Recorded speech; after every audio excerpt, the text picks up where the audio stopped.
meeting to order for Monday, February 26th, 2024. If you please join me for a pledge of allegiance.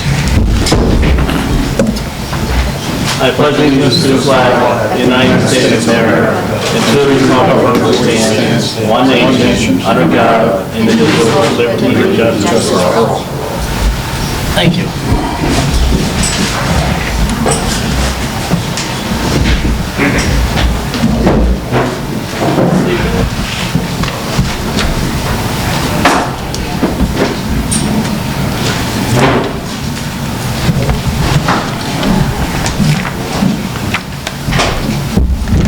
First on our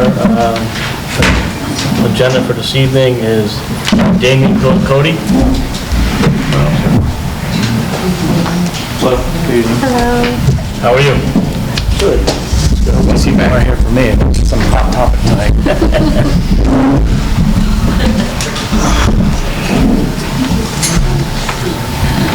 Well, first of all, thank you for coming in tonight. We definitely appreciate it. I mean, sometimes coming in the evening, but also being on camera is not the easiest thing in the world. So, also talking in front of a public group. So, Chris, you want to start off? I did get a chance. I did get your resume. Everything looks very good and very impressive. I did like how you went above and beyond to learn Spanish for your community as well. So I found that very, very nice to see. He told us a little bit about himself the last time he was here, which everything was reflective in his resume.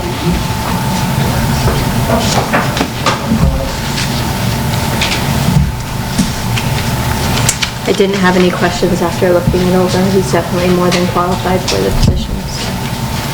Rick, do you have anything?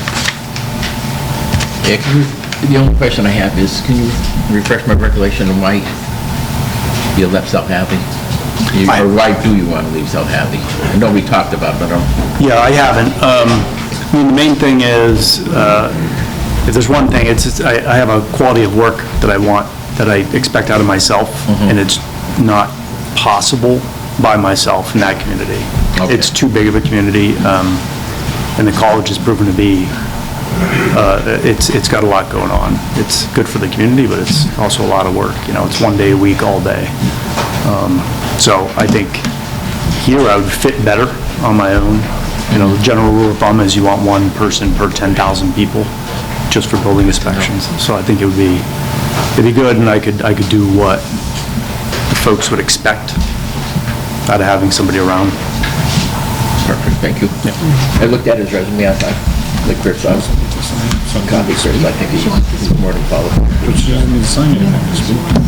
Well, my biggest question is why Granby? Why not somewhere else? If something else comes up. I mean, I know you're obviously a local to the area, but why Granby? There's actually, I actually did live here years ago for a while, in South Hadley and Oyo, because those are the places I've been.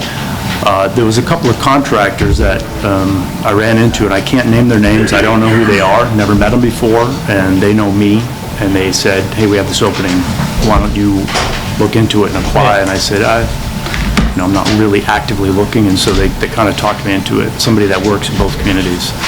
So, and again, after I looked into it, I thought, I can't believe it's open, and it's been open this long, and I've known all the folks that have worked here in the last 10 years, but I didn't know that you guys were looking, so I said, oh, maybe that'll be a good fit, maybe the time's right.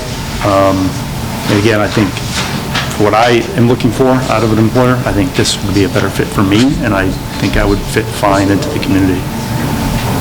And I'm not fluent in Spanish. I just want to make that clear. It's a lifelong thing. Oh, yeah, it definitely is. Intermediate level, but yeah. I say that because I went to a job interview years ago, and they asked, somebody started spewing it out, and I was like, it's an exam, oh no, did my best. Well, I appreciate that. It's a good point that you made as well. But you took the initiative, is what I was saying, so. Oh, I do it, yeah, every day. I actually take lessons every day, but I figure it's going to take me till I'm about 60 at this rate. Well, let's see if we have anything else. I think I'm up at this point. No, I'm okay. Yeah. Do you have anything for us? Any questions? Not now, no.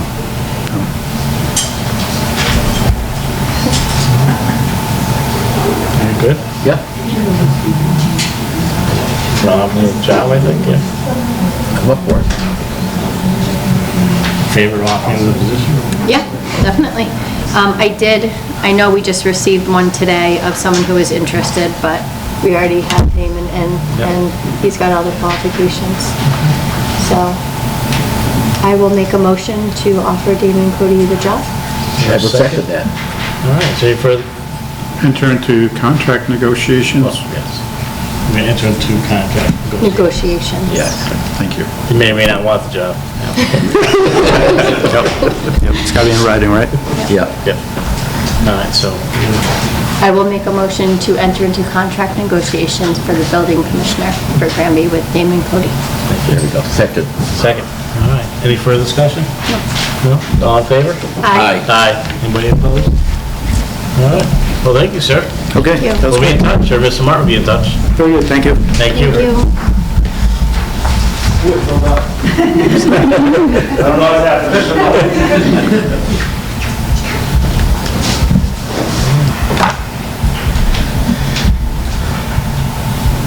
Mr. Martin, we have some time before our 6 o'clock public hearing. You want to just go through your new business? We can do that, sure.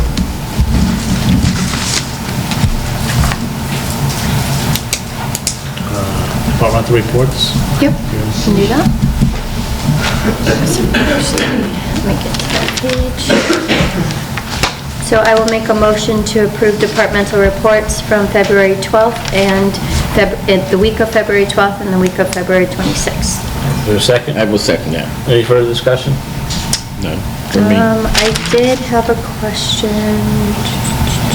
Chris, do you know what fire equipment we purchased for the fire department? They had 2 grants that they approved. Okay, I was just curious if you knew.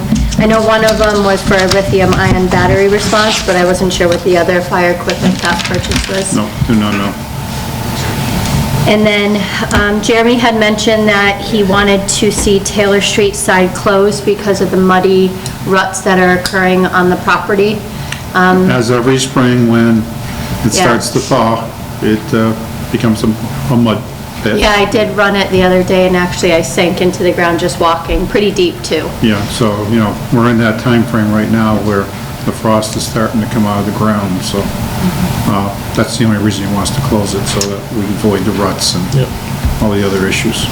And then that will just be closed until it dries up a little bit and the ground becomes a little softer. Is there any way, I guess, because he was concerned about them driving up on the grass on the property to go to the dog park, is there any way to kind of rope that off and just keep them on that dirt road, or are they sinking? I didn't walk that way, so are they sinking on that dirt road too? I'm not sure exactly where they're sinking in, but Okay. I'll talk to him and see what he has to say. Yeah. I know we usually close it every year too, for a couple weeks until it dries up. It's actually earlier, usually it's, late March. We get I all know, the it's rain. 50s though, so Everything's it's, softening up, so. yeah. So, do you guys want to have them close it now? I'd have them close it just for that reason, Okay. before it doesn't get any worse or someone gets stuck or something like that. That's always a problem in the spring.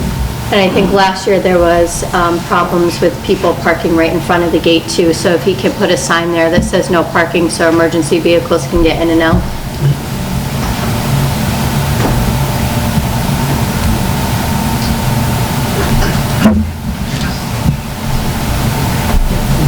Okay, that was it. Nope. Okay, all in favor? Aye. Anybody opposed? Approve and sign maintenance warrants?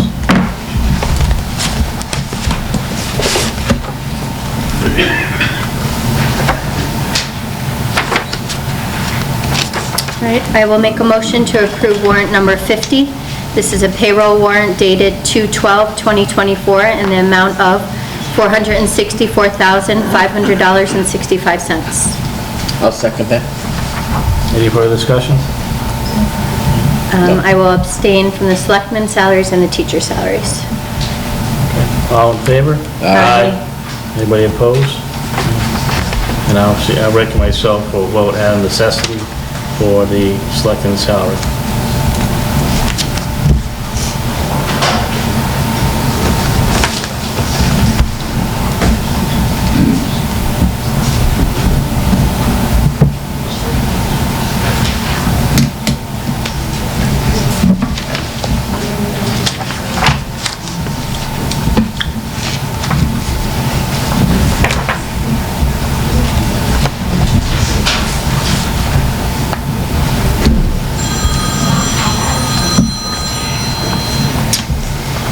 All right, next I will make a motion to approve warrant number 51. This is a maintenance warrant dated February 16, 2024, in the amount of $213,958.43. I will second that. Any further discussion? I did have a question for Chris. Chris, what is the services provided by Kevin Ross? He's the interim building, one of the interim building Okay. commissioners. And then Stockman Associates LLC? That is a peer review company used by the Conservation Commission on one of the projects that they have in front of them. Okay. That was my only two questions for that one. All in favor? Aye. Anybody opposed?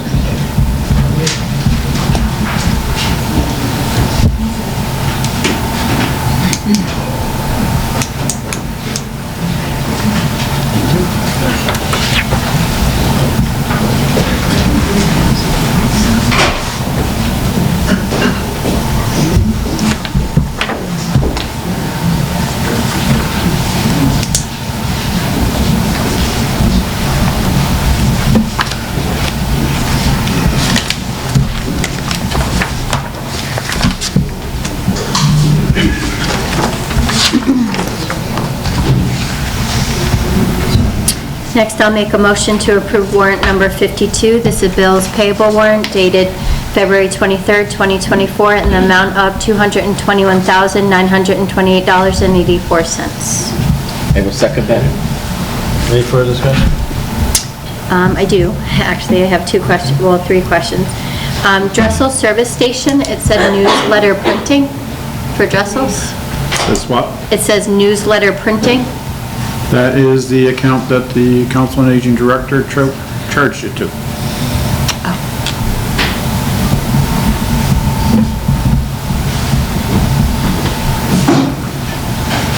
Who charged it to that? I'm sorry? Lisa. I'm sorry? Lisa. Lisa, okay. Oh, for the COA? Oh. And then for Massey's Heating Oil, West Street School, we filled it 3 times, once each week. Because we're down to 2 330-gallon tanks. Okay, Instead of using the 10,000-gallon tank that's in the ground. okay.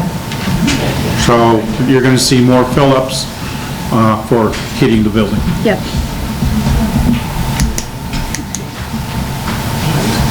And then I noticed Mr. August was on here for our cable. Any update on that yet? On where It's still in draft phase. It has not been presented to Comcast at this point. Great. All in favor? Aye. Anybody opposed?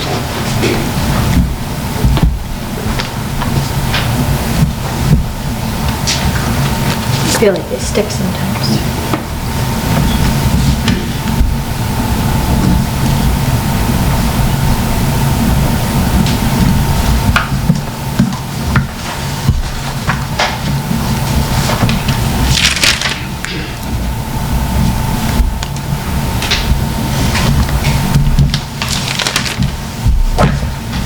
Last one is a motion to approve warrant number 52S.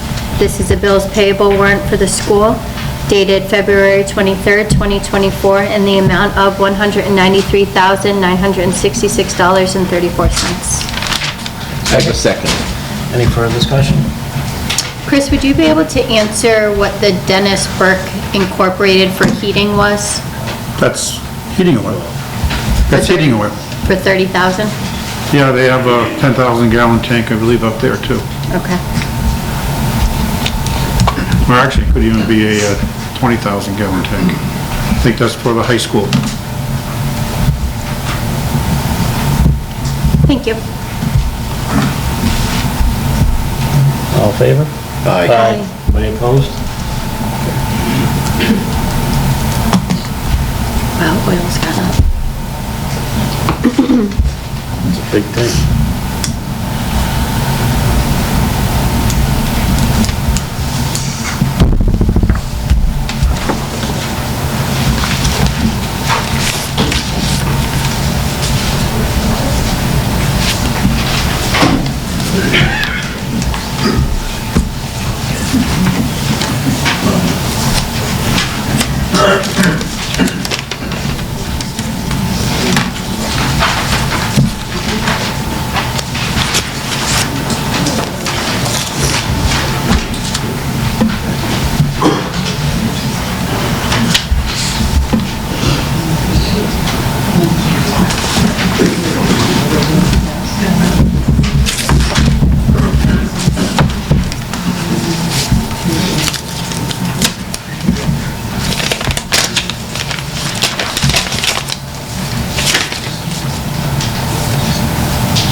To approve any minutes? Minutes this week.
Do you want to do the victulars?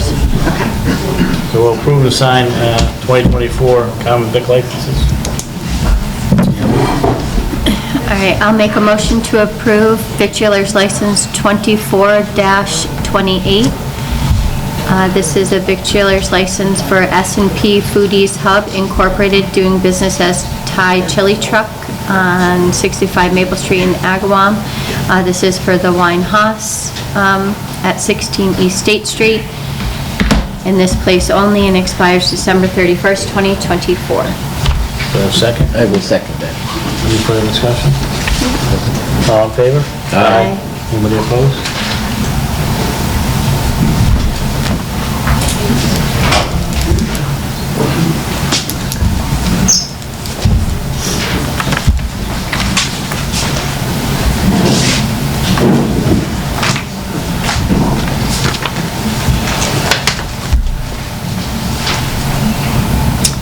Next is a motion to approve the permit fee waiver request for the Friends of Granby's Elderly Incorporated, which is a nonprofit organization staffed by all volunteers.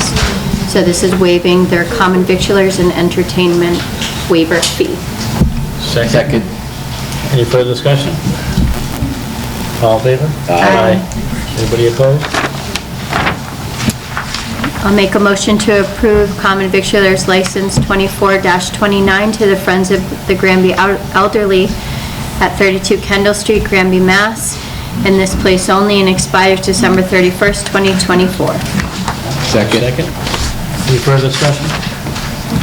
All in favor? Aye. Anybody opposed?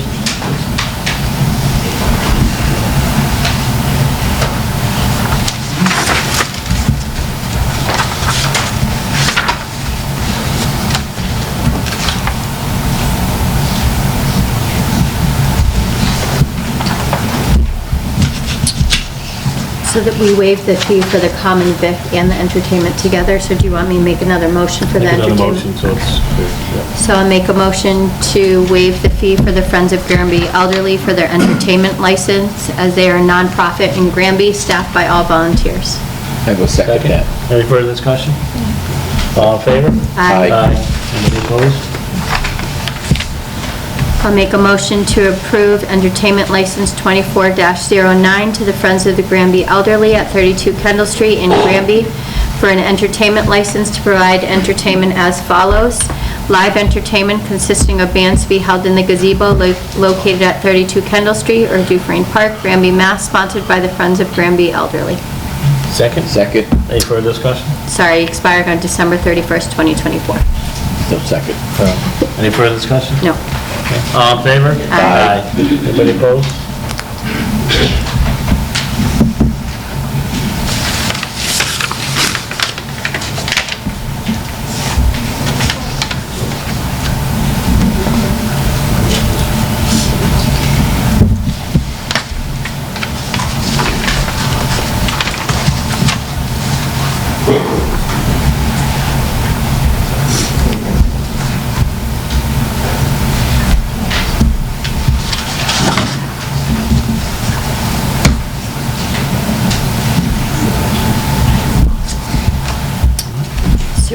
letters.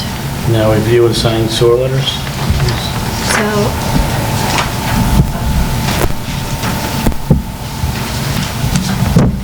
Yeah, I got it. Yeah. Yeah, I got it. yeah. Chris, I had a question about this sewer bill. So I know it's going from 280 to, was it 360. 360? So we originally had been charging a little bit higher to maintain those pipes. Because so- we have costs for a certain group Right, that, for our maintenance of the pipes and pump stations in Granby. right. That's the base fee that we get charged by South Hadley. So our base fee is now gonna be 380? It's going to be 360. Okay. And Okay. okay, Where it was 280, it's now going to be 360. And then Right. based upon the budget that we approve for FY '25, yep. It's gonna be slightly higher It's to gonna be higher maintain those pipes. due to Okay, I that. just wanted to make sure we were building in the extra to maintain those pipes. But we won't know that until we get closer to the fiscal. Okay.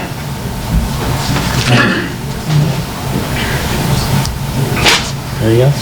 Nope, I read it. Second, give the signing. Second.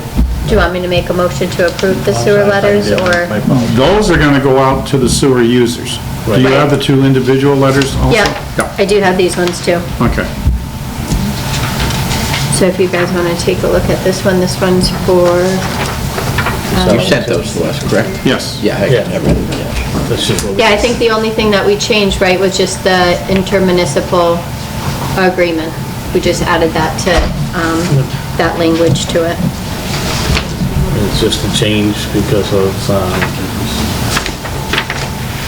South Hadley. So this one's going from 10.5 EDUs to 32. So he's just notifying them, letting them know that their bill's gonna That's the increase. Apartment complex, right? And then that one's a different one. Yeah, it's a different one. Alan. That's Yes, Alan, yeah. okay. Yep, looks good. Do you need a motion for those, Chris? Yep. Okay. I'll make a motion to approve the sewer letters to Alan, also to the Granby sewer users, as well as the Saremi LLP. Second, I'll second it. any further discussion? All in favor? Aye. Anybody opposed?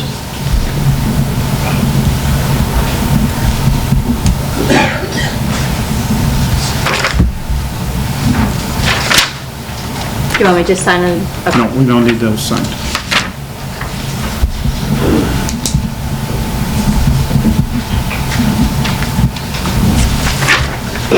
This one we don't need a signature.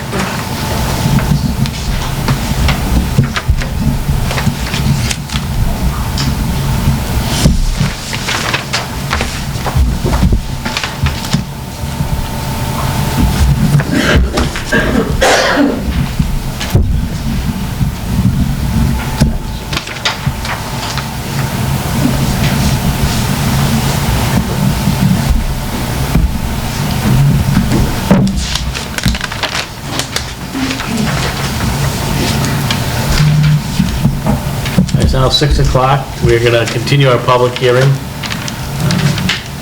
Public hearing will be held on Monday, February 5th. It's actually continuing, so it's February 26th. 10 West State Street, Granby, Mass.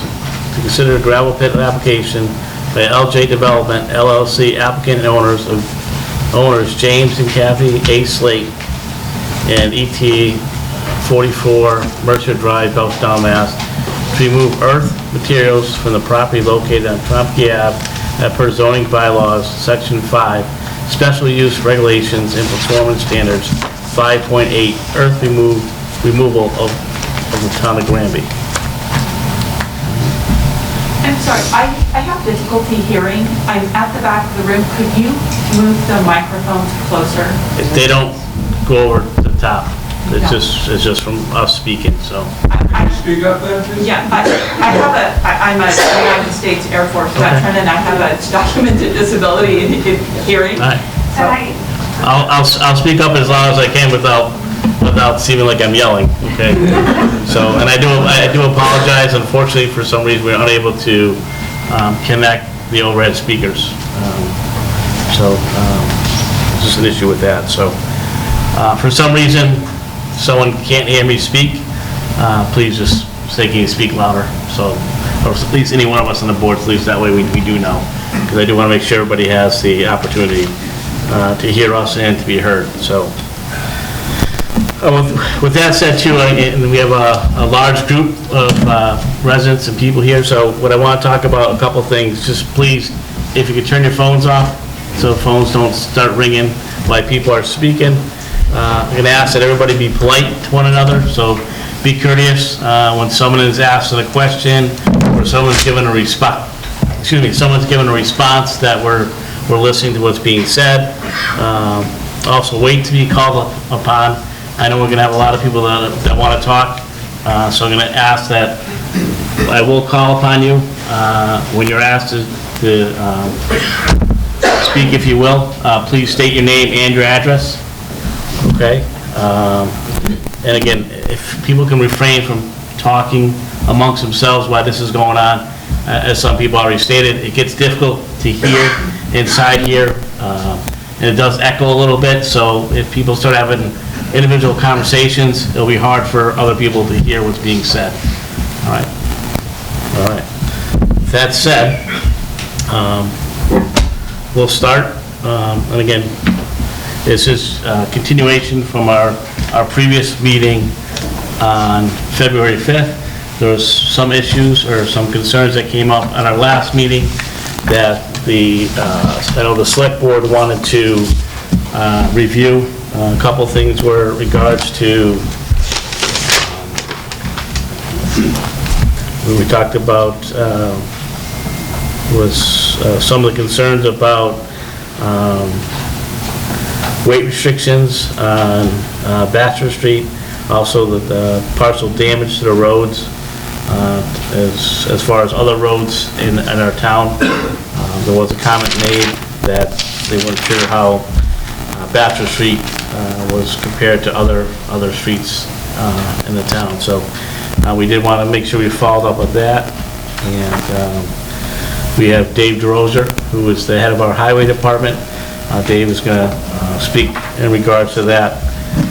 Also, I know the board and the town wanted to reach out to our town council, and in doing so, we found out that our town council has a conflict of interest with this. So what the town we need to do is reach out and come up with a new special counsel for the town, so that we can, all the information that's being provided to us, and we make sure that we send it out to our special counsel for the town for that to be discussed as well. Because any decisions that we make as a board, we want to make sure that they are appropriate and accurate and done right as we're doing this. So as we go through this, and I do say that we're going to be taking our time with this, and I can tell you right now, because I know this is going to be continued, because we need to follow up with our special town council as well, and to get that we have to actually hire somebody in place. So with that said, just so people do know, this isn't in the last meeting. We will be continuing this meeting for a future date. So with that said, and I'll start off. Who wants to be the first to go? Anybody? Rich, in the back. All right. And I'm going to ask that you do come up here, so that way that the camera knows who is speaking, and that it'll be recorded. So again, I know some people are concerned with the whether or not our voices will carry, or the people up here speaking, their voices will carry.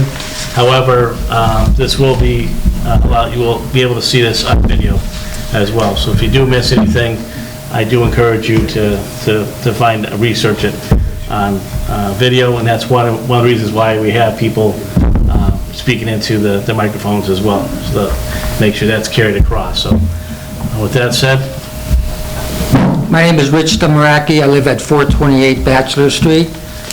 I just want to start off by saying I am 100% against this special permit.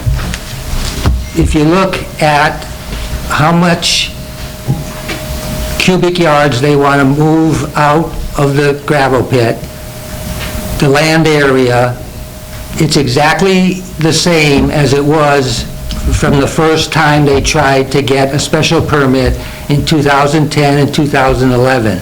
It's exactly the same. The only thing that changed are the names. And what I would like to do is just read just so everyone knows what happened. In 2010 and 11, they came before the board and wanted a special permit for a gravel permit. Okay, the board approved it. The residents of Bachelor Street and other areas hired a lawyer, and we sued the board, and we won. So the board's decision was overturned, and it's for specific reasons, which I'd just like to mention a few. If you look at the decision of the board, again, none of the 3 board members were on the board at the time, so I'd like to make that clear. Thank you. But if you look at the decision of the board, it was 6 pages, and at the beginning, they say, the board found that, based on all the evidence, the proposed earth removal site is located in a residential area which would be impacted by noise, dust, vibrations, traffic from operations at the site, and that the primary access to the site is over Bachelor Street and Trumpy Avenue. The board found that, based on all the evidence, the excavation at the earth removal site potentially could have an impact on the water table and wetlands in the general area. Now, you think by having that information, you think they would deny the permit, but they voted in favor of it. They also included 22 conditions that they put on the applicant, 22 conditions. And if you look at one of the conditions, it limited the daily cubic yards to 750 cubic yards a day. In the permit called for 40,000 cubic yards a year, then and now, plus the total cubic yards is very close to what it was back the first time. So nothing has really changed.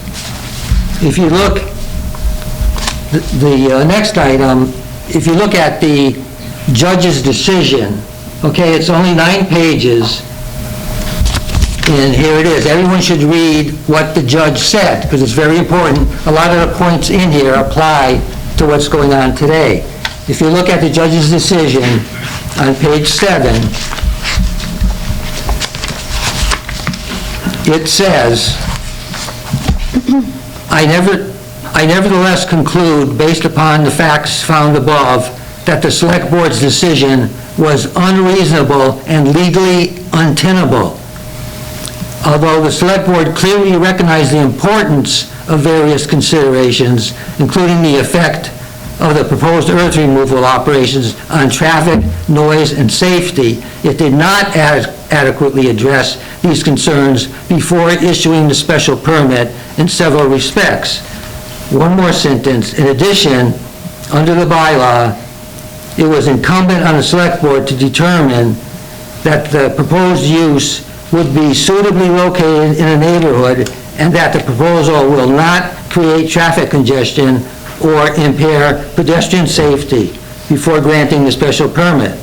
Furthermore, these central issues should have been considered in the public portion of the process. So that's what the judge said then, and I believe that's, if it goes as far this time, the judge would say the exact same thing, because nothing has changed. Except for the judge. Pardon? Except for the judge, I believe she's retired now. She has retired, yes. The next thing, I'd just like to comment quickly on the letters the town received from the Board of Health. Now, I found it was very interesting at the last public hearing, the first part. I believe one of the Select Board members asked the applicant, did you get a letter from the Board of Health? And they said no. They didn't say, no, we're waiting for it, no this, no that. They said no. And I could see why. Because again, I'd like to read a few sentences of what the Board of Health said. After significant study, the Granby Board of Health strongly recommends that you reject this permit. More importantly, based on that documentation, the board has determined that the earth removal operation will result in unacceptable risks to the health and safety to the residents in its general area. The proposed operation will constitute a public health hazard. By this letter, the board is ordering that this permit not be approved until these hazards are studied, quantified, and controlled to an acceptable level. One other sentence. The result is and they talk about the trucks. The result is an empty or full truck passing the entrance of Chomke Avenue in the order of every 6.5 minutes. This does not include added traffic caused by any required support vehicles. Now, we've heard already every 7 minutes. Now, the Board of Health is saying it's even less than 7 minutes. Every 6.5 minutes, a truck will be either full, leaving the area, or empty, coming back. So that's the Board of Health letter. I just want to comment quickly on the Granby Police Department, because they had some concerns also. This is the police chief talking. He said, "My first concern is regarding traffic. There will be large trucks and equipment attempting to pull in and out of Chomke Avenue and into Bachelor Street." Then he said, "The other concern with traffic is students and school buses. These big trucks are going to be traveling down Bachelor Street while students are waiting for buses, and buses are traveling down the roadway." Now, my second concern, this is the police chief speaking, is access for public safety vehicles and personnel in the event of an emergency. Now, the chief talks about school buses. I talked to a resident who lives on Bachelor Street. At the time, they had children going to school, and she mentioned that one time, we all know that Bachelor Street is a windy, hilly road, it's very narrow. Now, her kids were getting on the school bus, the lights were flashing, and a truck, we've all been on the highway where going up a hill, we usually pass the truck because they're slow. But when a truck goes downhill, they usually pass us because they're going pretty fast. Now, that's what happened in this case. The bus had flashing lights at the bottom of the hill, and the truck couldn't stop, so it went right through past the bus's flashing lights. Now, how much more dangerous can it be? So that's, and the conservation had their concerns too.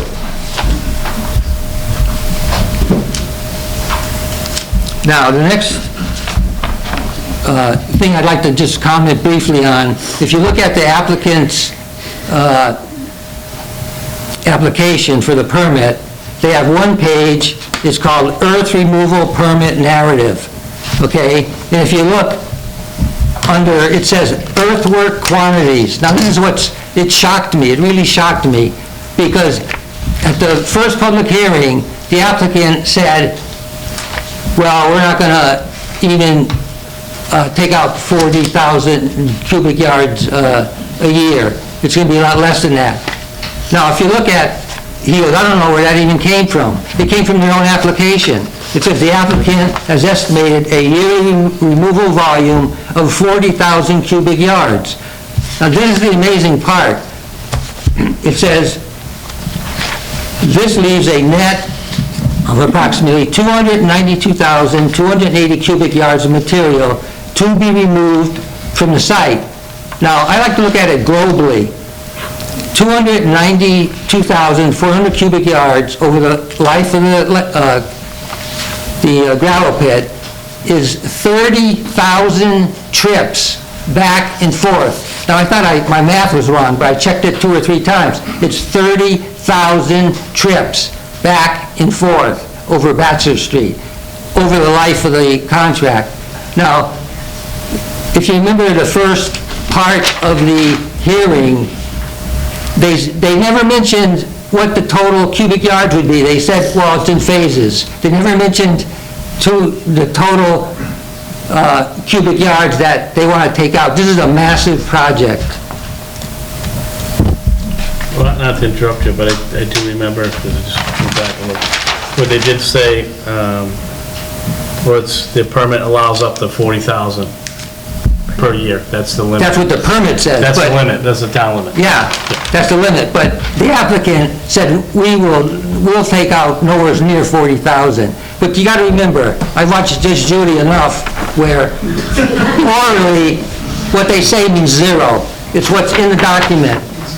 If they have 40,000 a year, 292,000 in total, that's what they get if you pass this permit. It doesn't matter what they say at this hearing.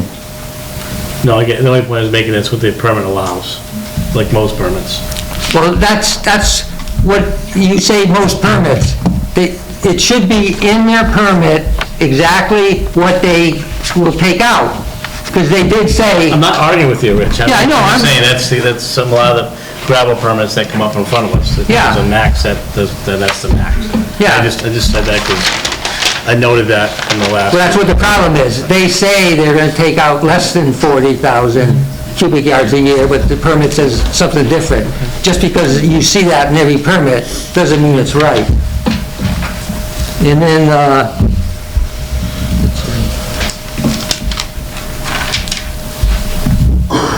I do want to comment on just a few items that, I'll mention his name, Jim Tromke mentioned at the first hearing, that I don't think are very accurate.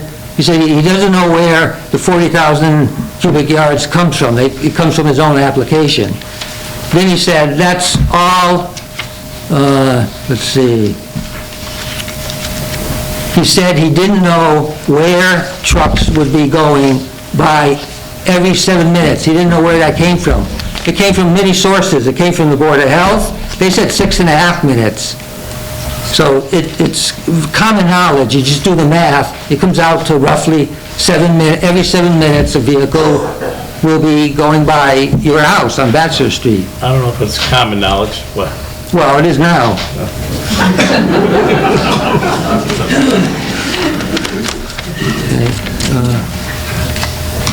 Okay, so if you look, one other thing, they must have did some cutting and pasting, because I noticed on the earth removal permit narrative on the bottom, D, they say, rules for transporting materials through town. Dump trucks will be loaded in a manner which will prevent spillage of material onto town roads. All loaded trucks leaving the site will have to meet current weight regulations. The applicant shall consult with the Munson Highway Department and Police Department regarding local ordinances. Now, why would it say Munson? It should say Granby, Right. but I just noticed that. Now, what else?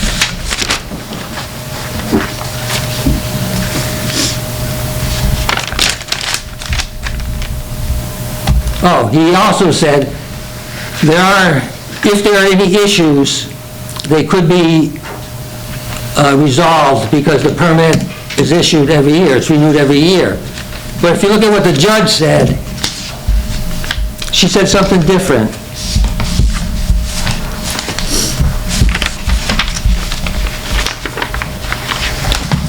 And again, everybody should read the judge's final report. It's only 9 pages long.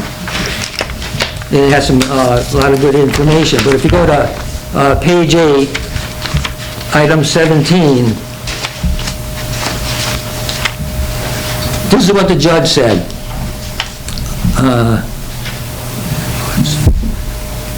The abutters only have the possibility of discontinuing the operation in a year should their worst fears be realized. It is akin to trying to get the horse back in the barn. The damage, in part, will have been done. That's what the judge said. So you can't,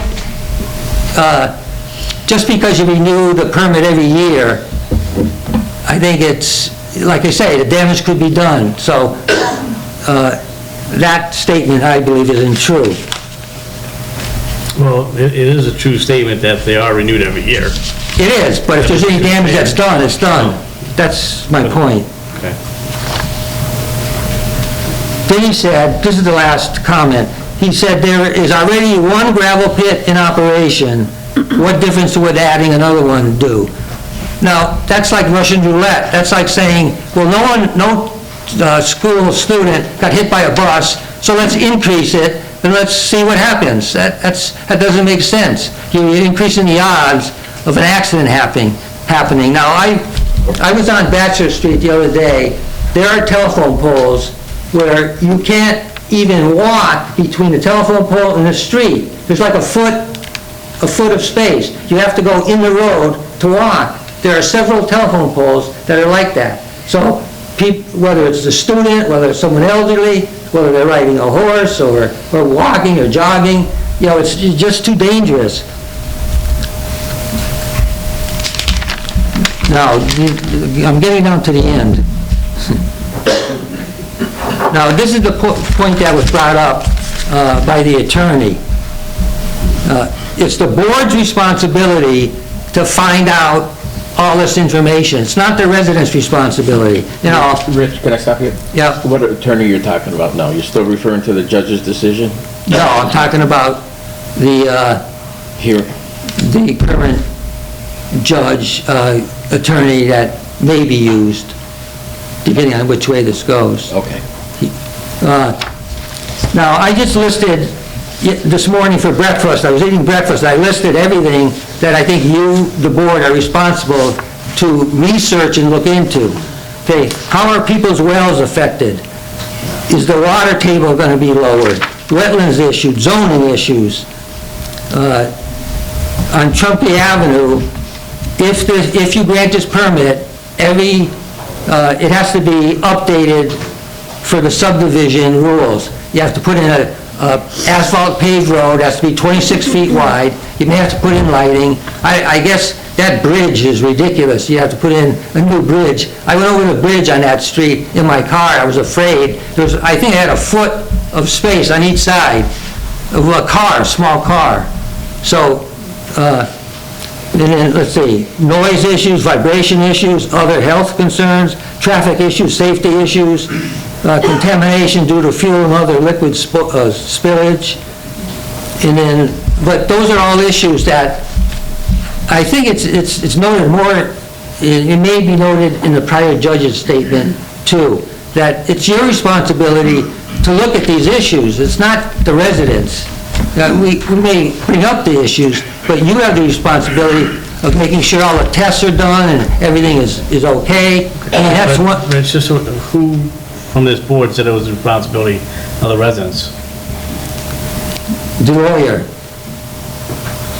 I said, who on this board said it was responsible? No one on this board ever said it was the responsibility of the residents to look for stuff. Well, I'm just saying, the last time this permit was applied for, half the information, it wasn't done. They didn't do what was required.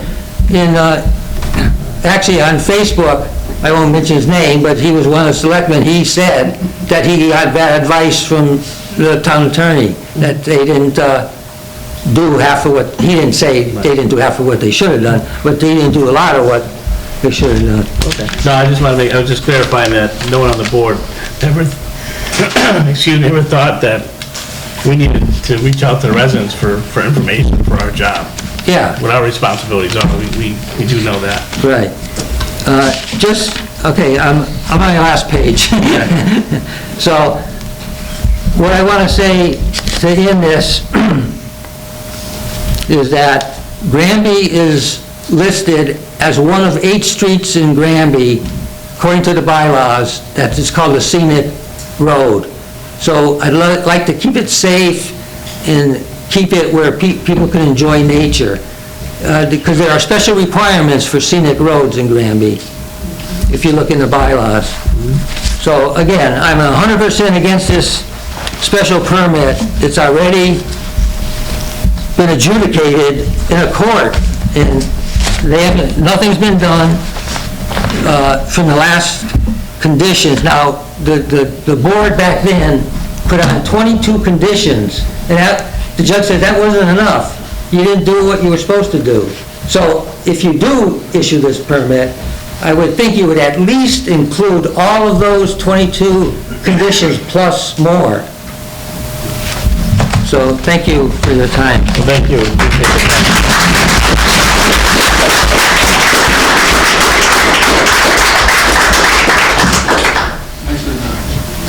Folks, and I mean no disrespect at all, but please don't clap for things, because I don't want people to feel like people are showing support or clapping back and forth, so. So, who's next, sir? Thank you, Mr. Chair. Careful, careful. I'm attorney John McLaughlin. I represent Jim and Susan Bruffy, who live at 310 Bachelor. I've given these memorandum of opposition to you electronically. I have a hard copy and ink. Thank you. Copies that are colored. I have two. Thank you. Mr. Chair, can I get a copy so it becomes part of the record? I have some information that should be included. Just give it to Chris. Mr. Martin. Mr. Mart over there, that way he can make sure that he has everything and make copies of everything that's being given to the board. Thank you, sir.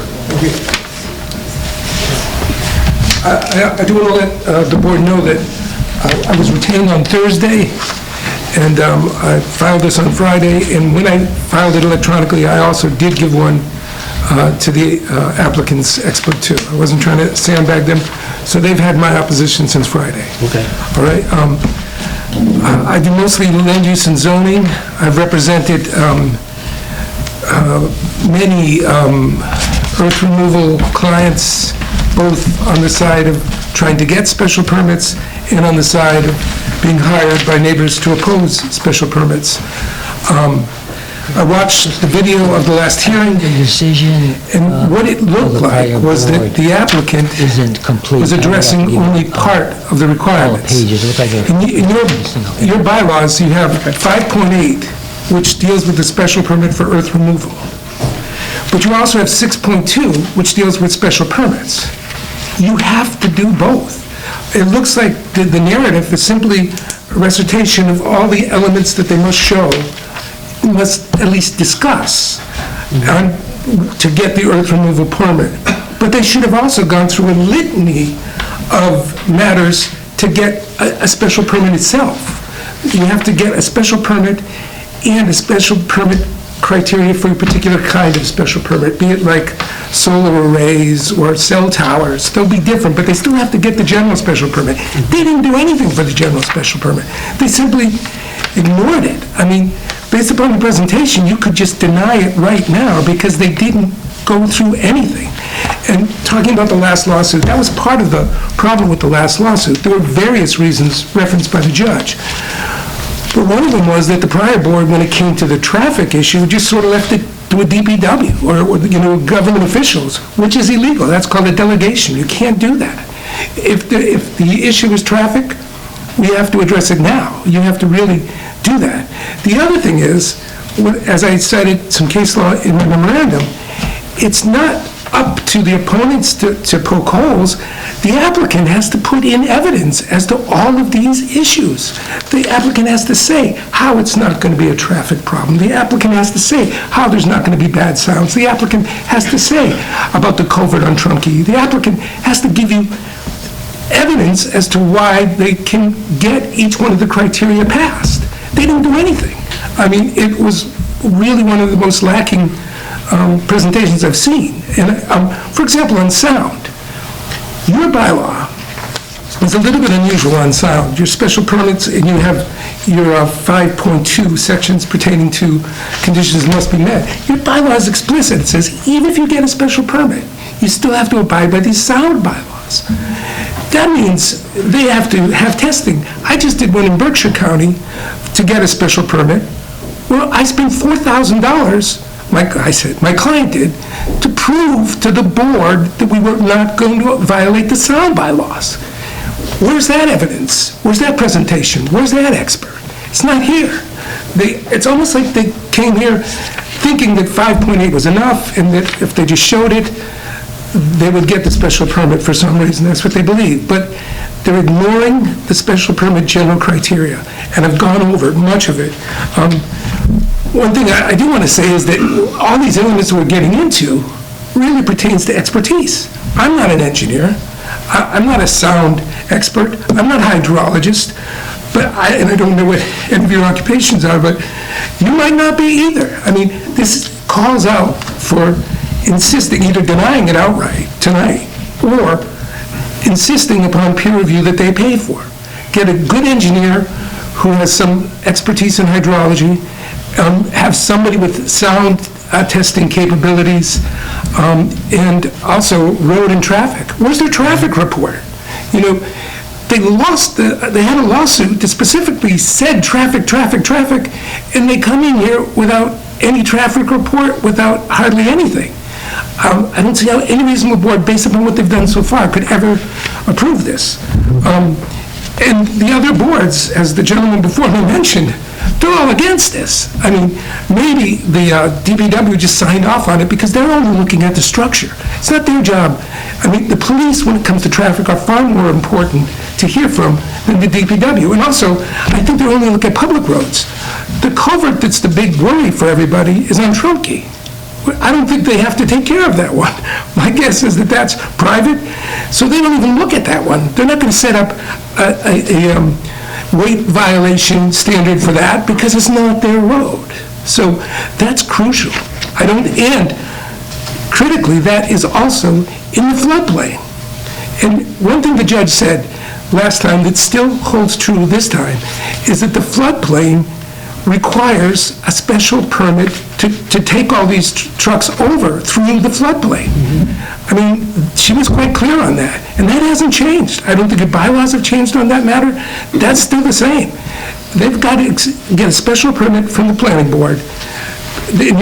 Your decision here, if you reach a decision to grant them any type of zoning relief, should be contingent upon Conservation Commission, who basically said they haven't done anything yet. And I'm not surprised, you can't do it in winter. So the Conservation Commission and a special permit from the planning board. The judge said they need one, they still need one. And then there's Tromkey Avenue, all right? Your planning board has already made a decision about Tromkey Avenue. If you issue a special permit, it must be consistent with your other laws and decisions. My reading of that decision is if they do anything on this last lot, any development, that they have to bring it up to subdivision standards now. They can't say, we'll do it later. We'll do it once we make some money. We're going to drive over this little dirt road culvert with thousands of trucks a year. No. If they're going to do it, they have to do it. Now, the planning board's decision from 1988 didn't say, it was very clear that the town wasn't going to do it. The town apparently doesn't plan on accepting this road. They're not going to build the road. They're not going to do a new culvert. They're not going to put in the sidewalks, the curbs, the lighting. That's up to, they say, the people on the road. But they didn't give a calculation as to who pays what, just that it's coming from the road. In this case, where the applicant is causing the development to have to occur, the creation of the road, the applicant is making all the money off of the sale of dirt, and the trucks are going to really ravage the road. It should be the applicant solely who has to pay for the road, and it must be done before they start taking out any dirt. It's bad enough that the Bachelor is just a tiny winding road. This other road's a dirt road. That's going to create massive amounts of dust. It has to be paved, and it has to be paved keeping in mind that you're going to have huge trucks there. These aren't little cars going over this, thousands of them. As to the numbers, we hear all kinds of numbers going around here. They asked for 40,000 cubic yards. Now, you say how much per day, divide it by week, by month, and you get all kinds of numbers. I believe, because I've represented people like this before, that it's very seasonal. It's very seasonal. I mean, they're not going to do a lot of excavation in February. It's not going to happen. So don't say it's only going to be so many a day for every day of the year. It's very seasonal, and they should tell precisely how seasonal it is. Also in the presentation, they talked about how they're doing this so that they can do Title V for new homes in Granby. I have another client who also does Title V work, He's told me that it's between 100 and 500 cubic yards per new home, okay? So if we got 40,000 cubic yards, that's like you guys getting 140, 150 new homes a year, every year for the next 8 years? Is that why they're doing this? I don't think so. I think that's a very tiny portion of what's going to happen with all this dirt. I don't know where the dirt's going. The Belchertown Company, they're about to redo the old state school. Maybe there's someplace else where this dirt is going than just for Title V in Granby. That's a minuscule amount of what they're looking for. Just, not to interrupt you. Yes. Yep. I think if they said that was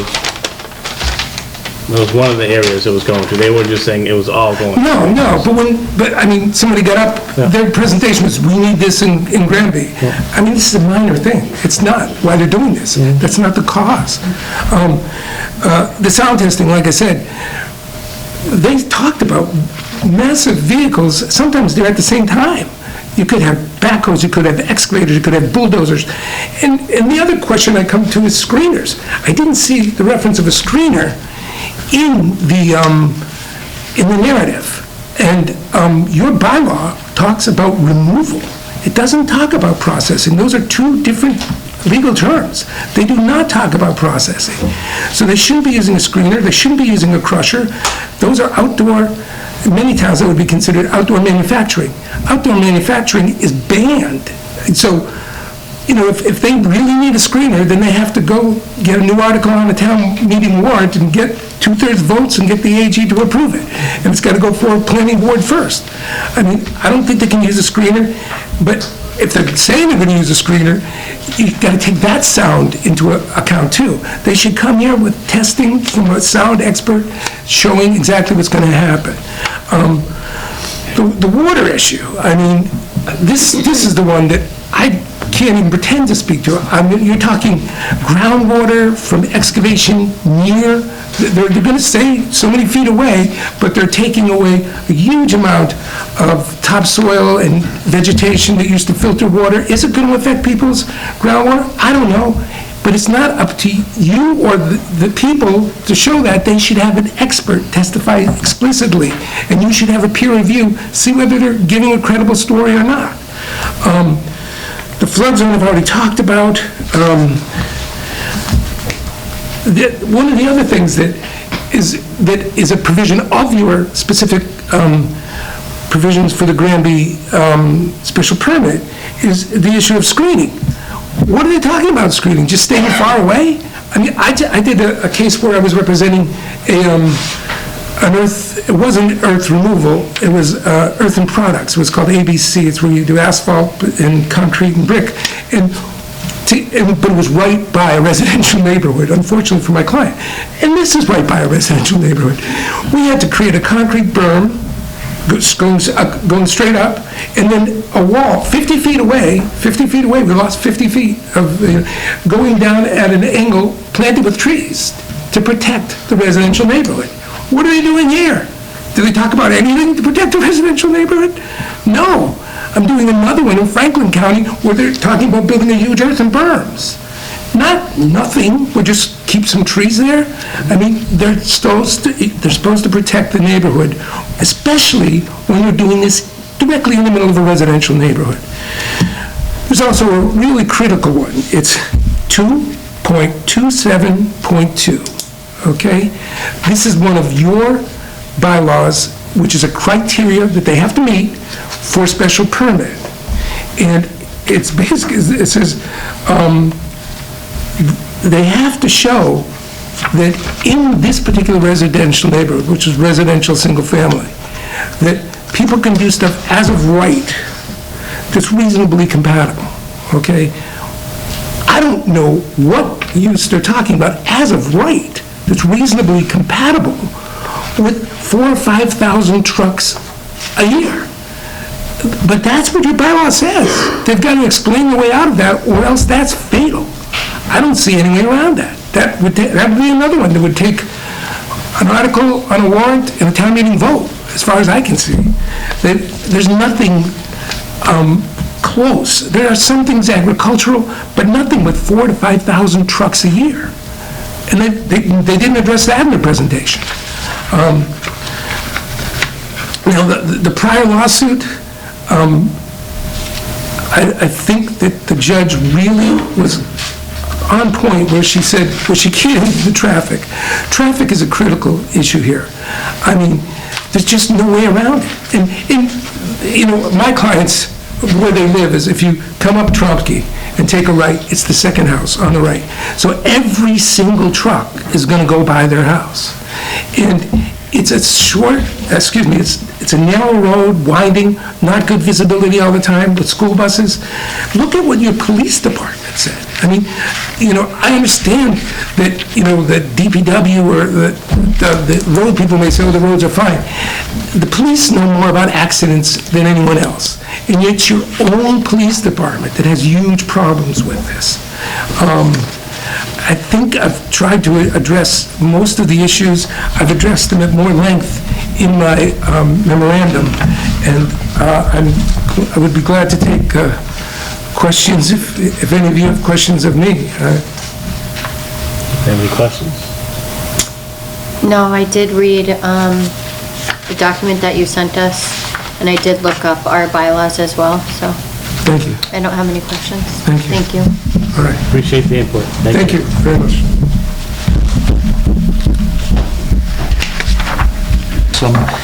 And I'm just very grateful for their service. And I just wanted to make that a public announcement. Well, I appreciate that, the board appreciates that, I'm sure the fire department, police department appreciate that as well. Yes. Thank you very much. At any rate, I'll be very brief. I am retired. I have a small part-time job where, you know, I repair computers, but it's just to keep the brain working. But prior to my retirement, I was the New England operations manager for Express Natural Gas. And at my facility, we handled approximately 100 tractor-trailer loads of gas a day. They went as far up as Montreal and as far down as Montrose, Pennsylvania. When I look at, and I was also responsible for the safety of my drivers and also the safety of the trucks.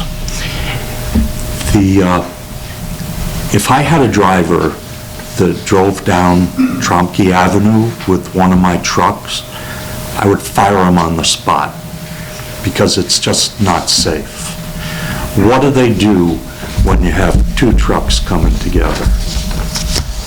They have to drive very close to the berm, to the shoulder, and those soft shoulders, they stand a chance of rollover, quite a chance of rollover. And I would never allow it.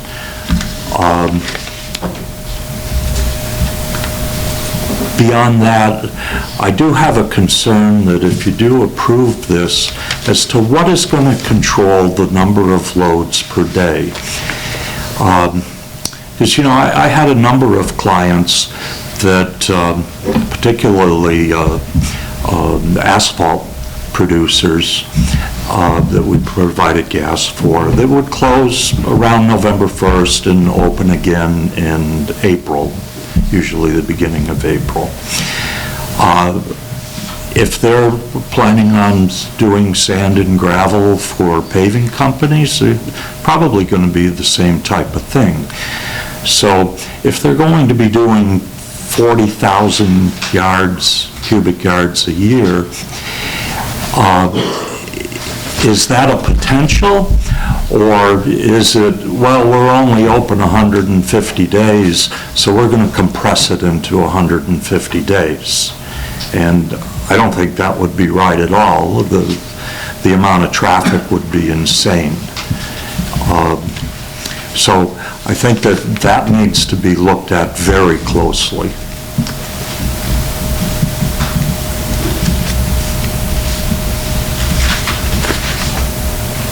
And I thank you for your time and attention. Thank you, appreciate it.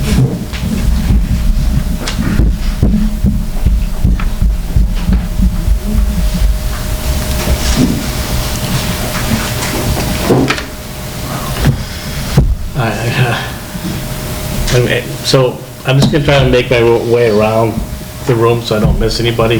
So I'm gonna, this woman here, you don't have to stand up the whole entire time. I just ask that when you know the other person's done speaking that you stand up, but I will, so I'm just gonna try to work my way down this side and come back up this side. So.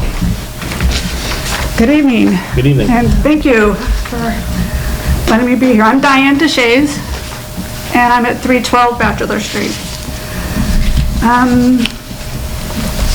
I do have to say that a couple of things that I had put on my paper have already been addressed, so I may be skipping through some things here. But yeah, I do find that it's unfortunate that we're here again and contemplating this again. I'm a doctor of audiology. I'm a doctor of hearing. And I also may lose my voice, so I may ask somebody to help me if I lose my voice. So most people don't even think about their hearing as being a big part of our health. Hearing is often taken for granted since one does not physically notice or see changes to their responses to sound. However, there are very significant effects that perceived sounds have on us, whether the sounds are heard unconsciously or consciously, loud or soft, and whether you are old or young. Again, as the lawyer had mentioned, we would need a real big study done on all of this. And I kind of have an anecdotal part. I have some other research in here, reference for you as well.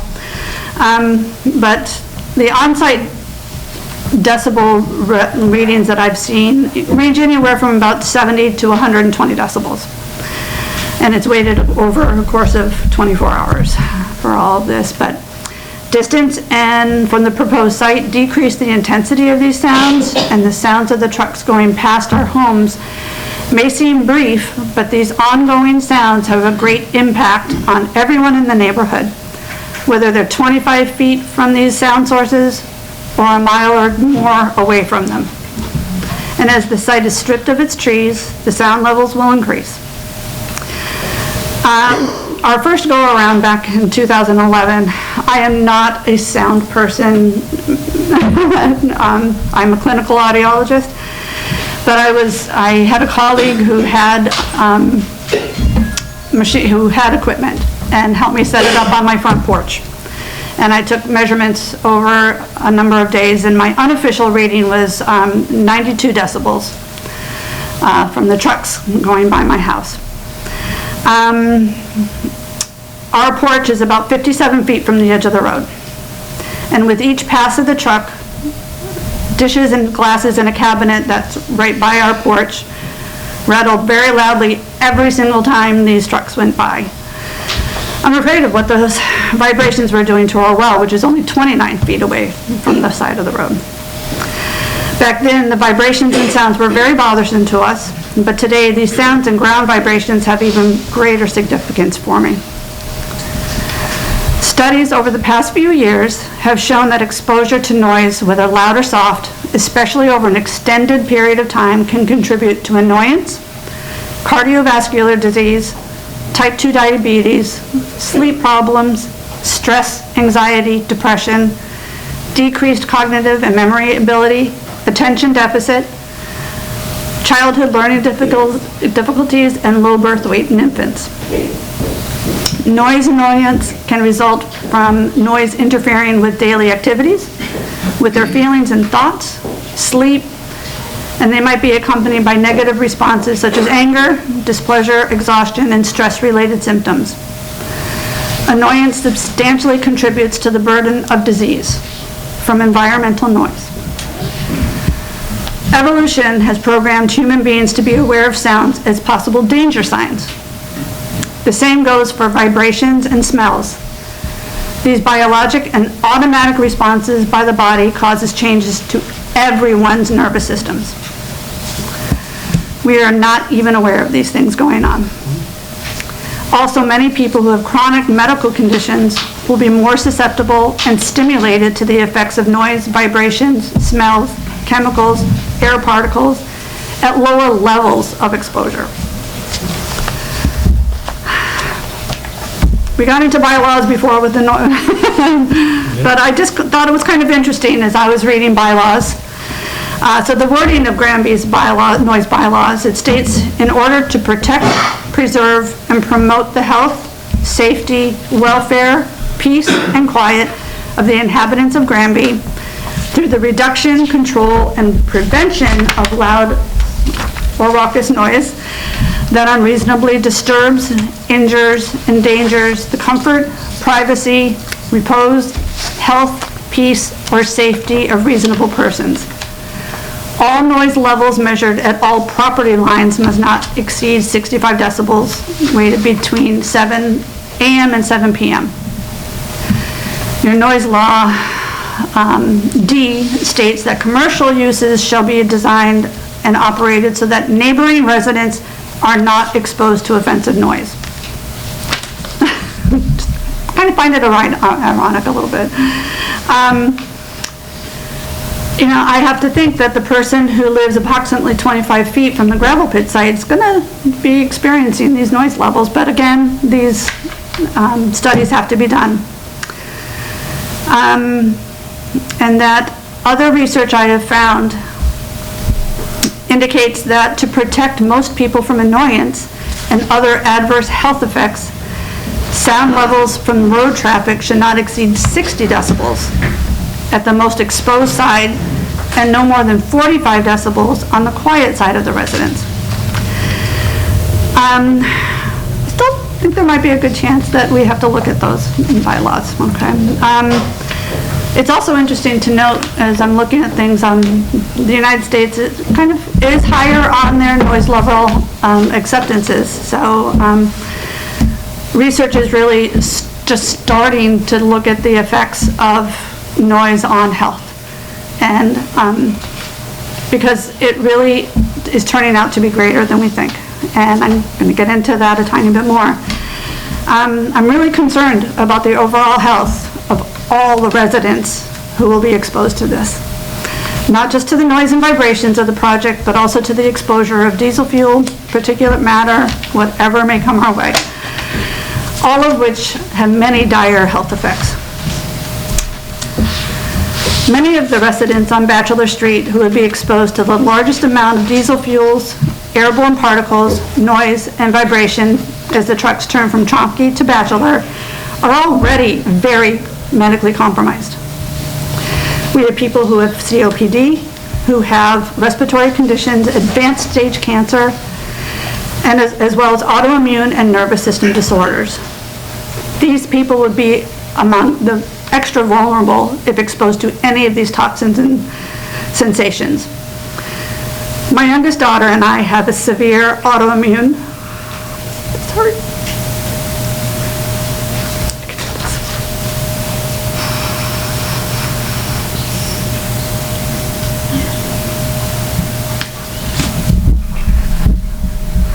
So, this is newly diagnosed for me. But severe autoimmune and nervous system disorders. Mine is related to mast cell activation syndrome.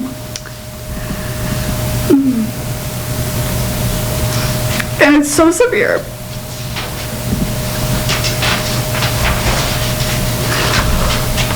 that I'm at risk for sudden cardiac events and stroke. When I am exposed to any truck fumes, as my sister will attest, even driving in the car, being behind a truck, I could have a reaction. Chemicals, molds, many foods, and many other expected things, I will experience anaphylactic response. Exposure to even much softer sounds than we've been talking about. And any vibrations and strong smells overstimulate my immune system and nervous systems to dangerous levels. The more I'm exposed to them, the worse they get.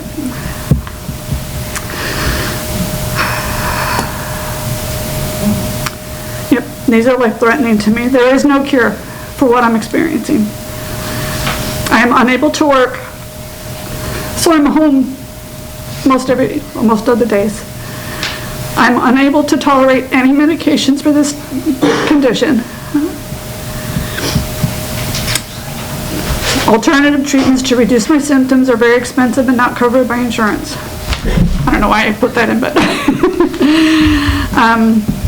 I really wanted you guys to consider that there's a lot more to all this.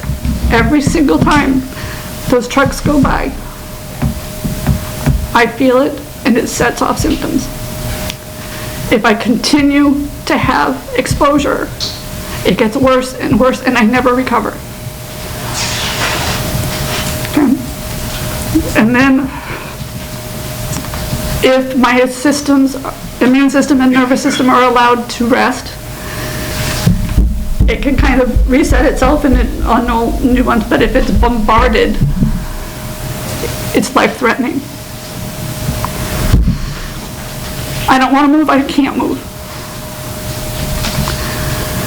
So, I just really wanted you all to consider that there's just more health factors than you probably realize out there.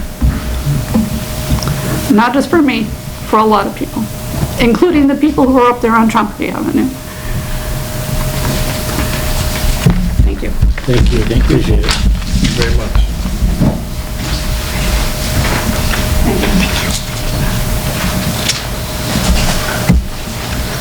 Move to Granby and you are quietly on your acreage with your animals, you don't get this.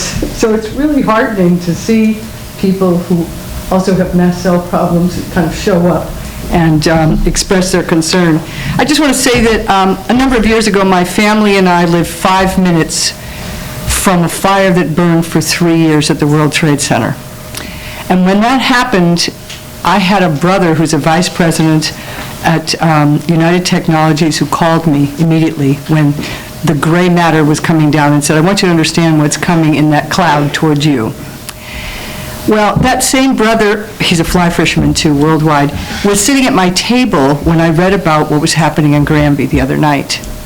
And I'd been really busy. I'm the new Democratic chair of the town committee, so I'm really busy trying to get things organized, and I missed some town meetings. I tried to watch it online, and then I started reading about what was happening.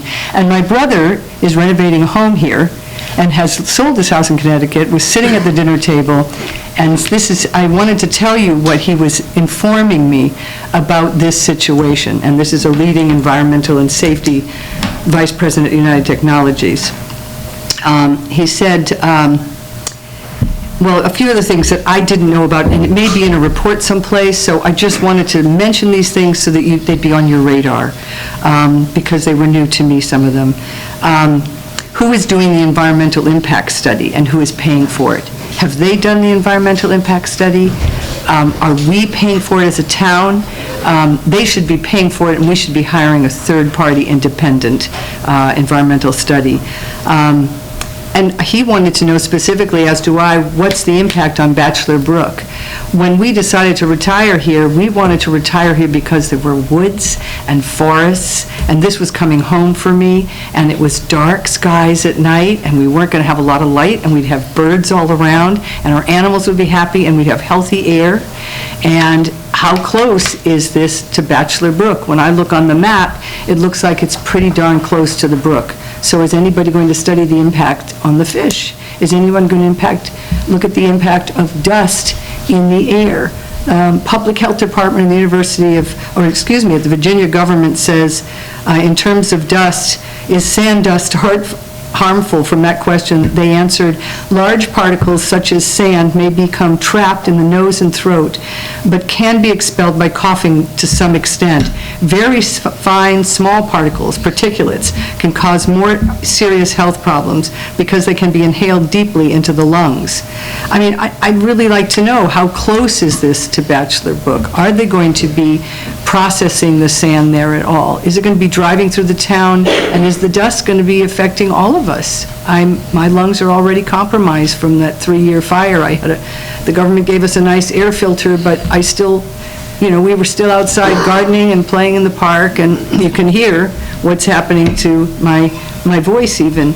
How is it going to affect the septic system? I just spent $12,000 this year trying to repair a septic system because I had repeated E. coli. I had repeated bacteria in my well. How is it going to affect the wells of people there?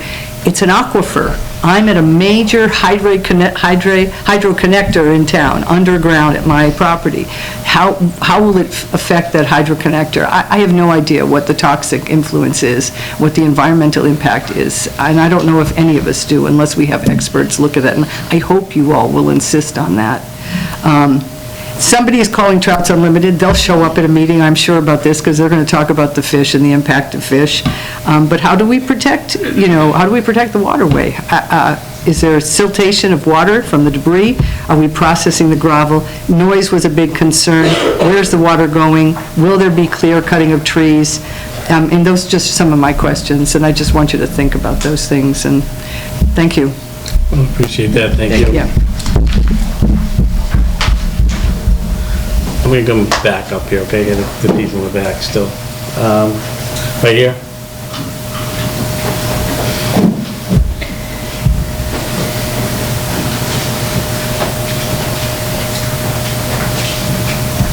Hello, is this microphone working? It is. Okay.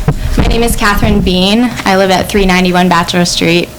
I am a board-certified family nurse practitioner. I've worked in healthcare for 15 years.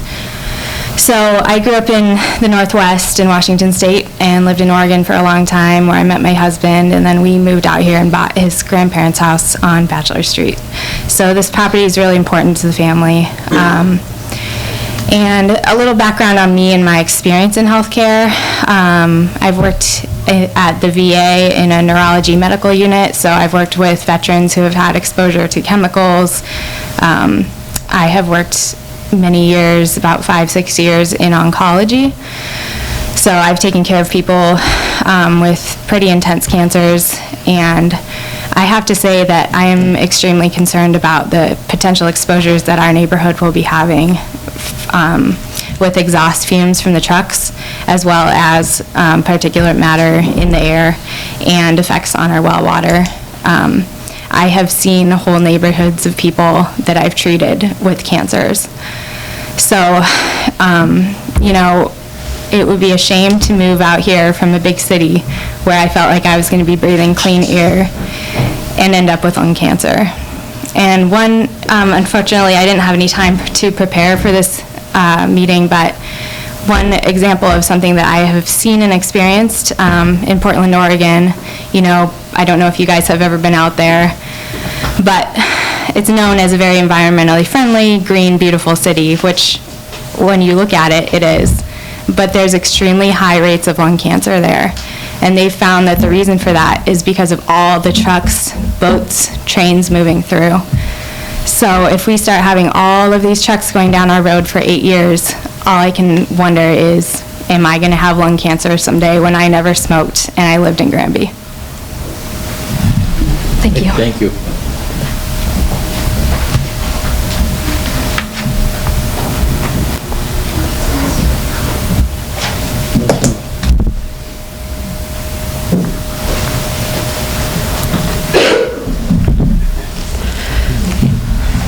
Good evening, Select Board and members of Granby. My name is Elle Vandermark, and I live at 280 Bachelor Street.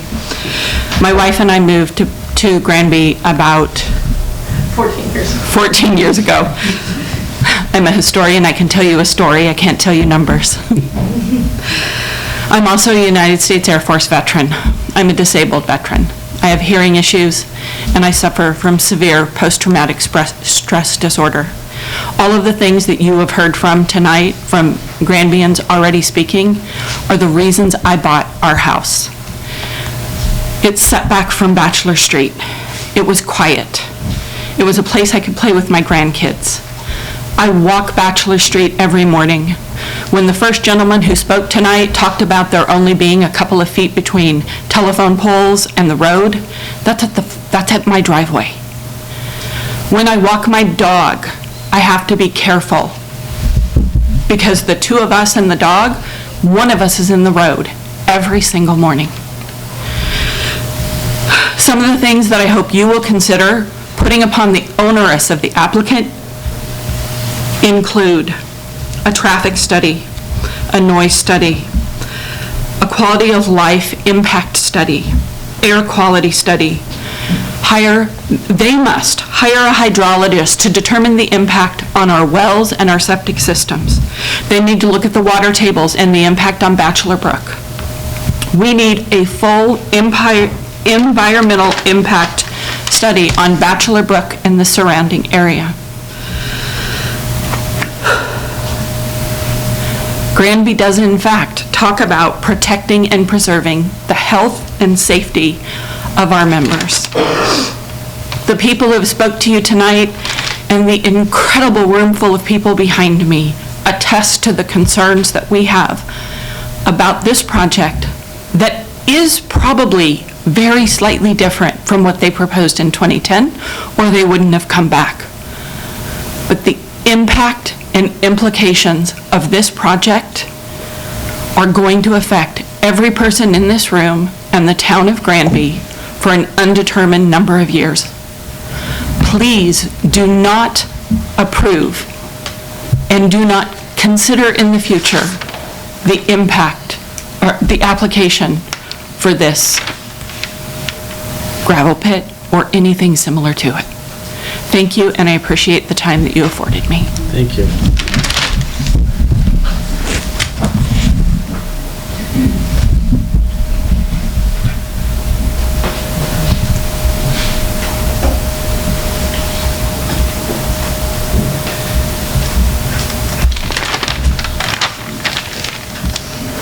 We're back.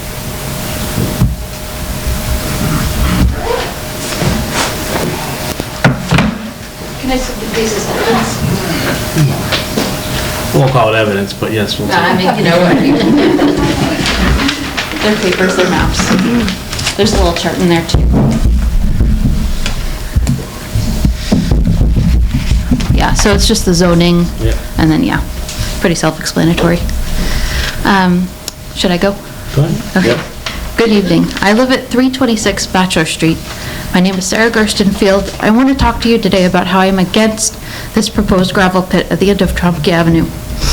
It poses great risk to everyone that lives on Trumpke Avenue, on Bachelor Street, and on School Street, as well as everyone in the several-mile radius around the proposed lot. Trucks driving down Bachelor Street numerous times a day would not only cause costly damage to the roads themselves, but also threaten the lives of drivers, walkers, bikers, joggers, pets, farm animals, and the various fauna along the roadways, not to mention the dust that threatens the lovely air quality that we have here in Granby, and the fresh water from our many wells. During the last meeting, a gentleman mentioned that the proposed gravel pit would have a particular type of material that would be beneficial to the building of septic systems, and that no other gravel pit in the area had this particular material. I was curious about this statement, and so I took it upon myself to do a little research. I called all the gravel pits I could find in western Massachusetts and asked them if they had sand or gravel for septic systems, specifically Tile 5. And I found 8 different ones that did, including the one right here in Granby that already exists. They are listed on the sheet that I have given you. Why would we need to build another gravel pit if were already so many that provided what is needed? And why does it have to be smack dab in the middle of a residential zone where dozens of people live for the peace and tranquility of the area? Since the appropriate materials for the septic systems can be obtained elsewhere, that don't jeopardize nearby residents and the environment, I implore you to vote against this endeavor. The argument that it may be cheaper for Granby residents because of reduced delivery costs is, I believe, insignificant to the severe risk to the lives and the well-being of the residents of Granby. Wouldn't it be in your best interest to protect the people of Granby, their health, their environment, your health, your environment? Additionally, I do not know when the current Granby gravel pit was started, but I do believe fellow residents have said it has been around for more than 50 years, or just about. I also do not know what the zoning bylaws were back then when the pit was established. However, our current bylaws for residential zoning districts use the zoning map of the town dated February 25th, 1974, which is listed on the paper that I have given you. If the current gravel pit was started before the state, the same rules were likely different. Were there any environmental studies done saying this was safe for the residential area at the time that the already existing gravel pit was approved? Today, this area is considered residential and not appropriate for this project. The closest industrial zone is across town, as you can see on the map that I've given you. Finally, I would like to say that I love this town. I love my home, and I love my neighborhood. It would break my heart to see it ruined by this gravel pit. The town of Granby does not win from this plan, it only loses. Thank you. Thank you. Thank you.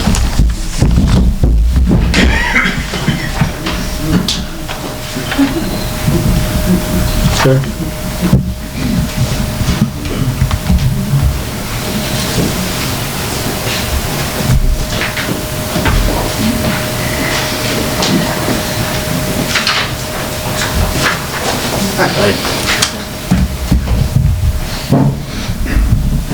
Good evening. I'm Dan Gerstenfeld. I got a short thing. It's just one part, but 437 sections. No, I'm kidding.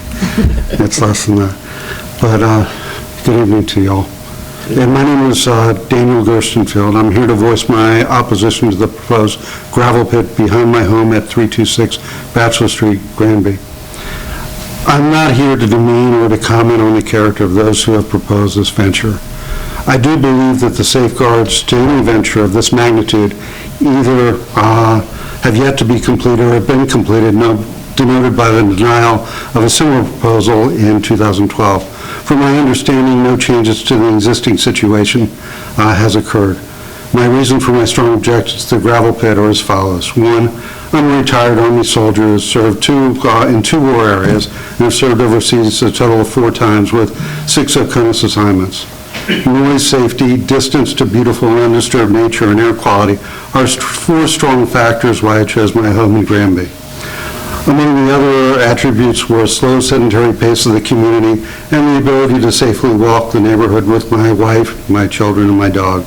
I believe that the co-location to an industrial gravel pit with oversized and frequent gravel trucks on the roadway in front of my home with 2 blind turns on either side poses an extreme risk to my family and my safety.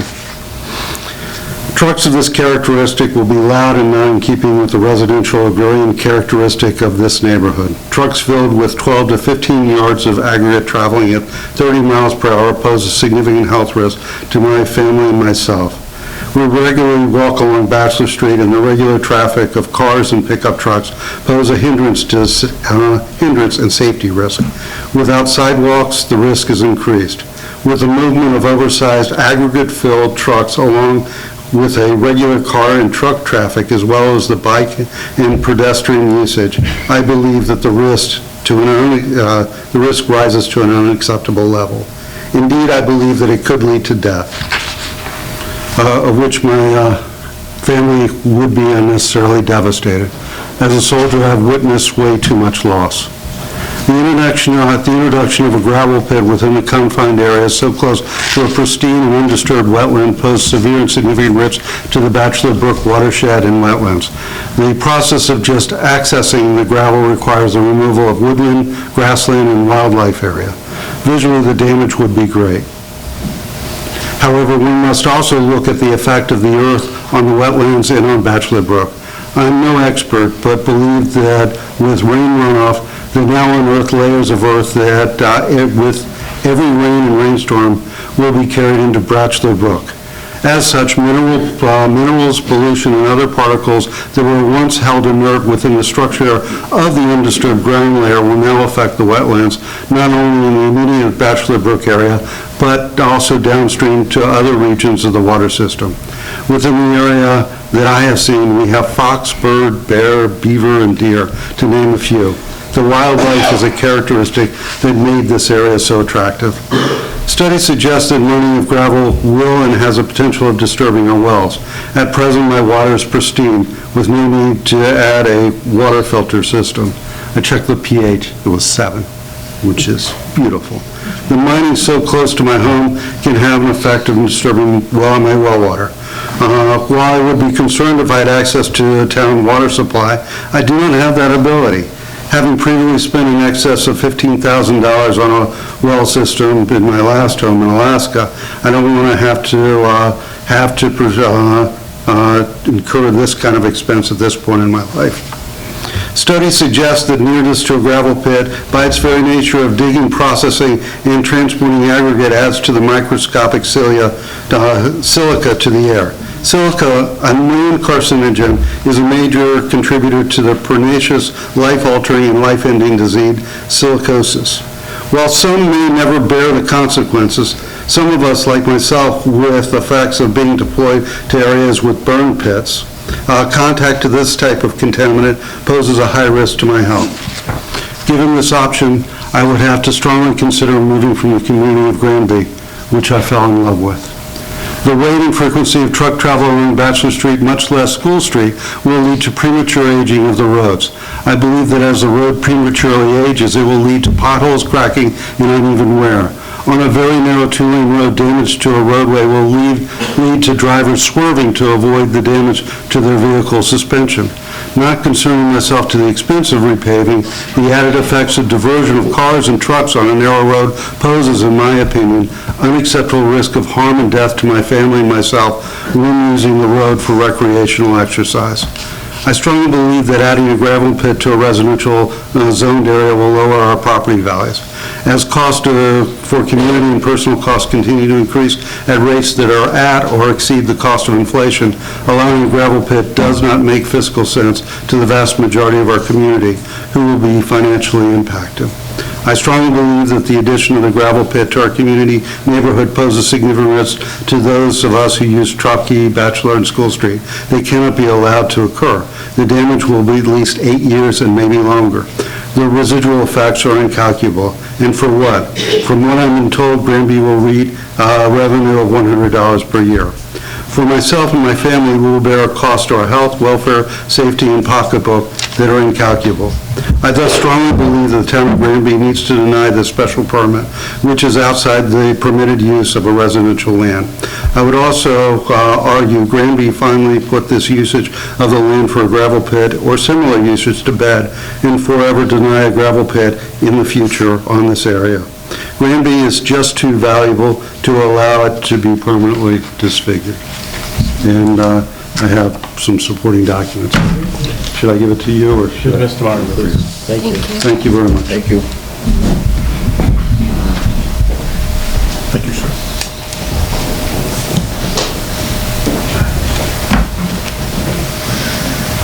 I see someone's hand up there in the back. Okay.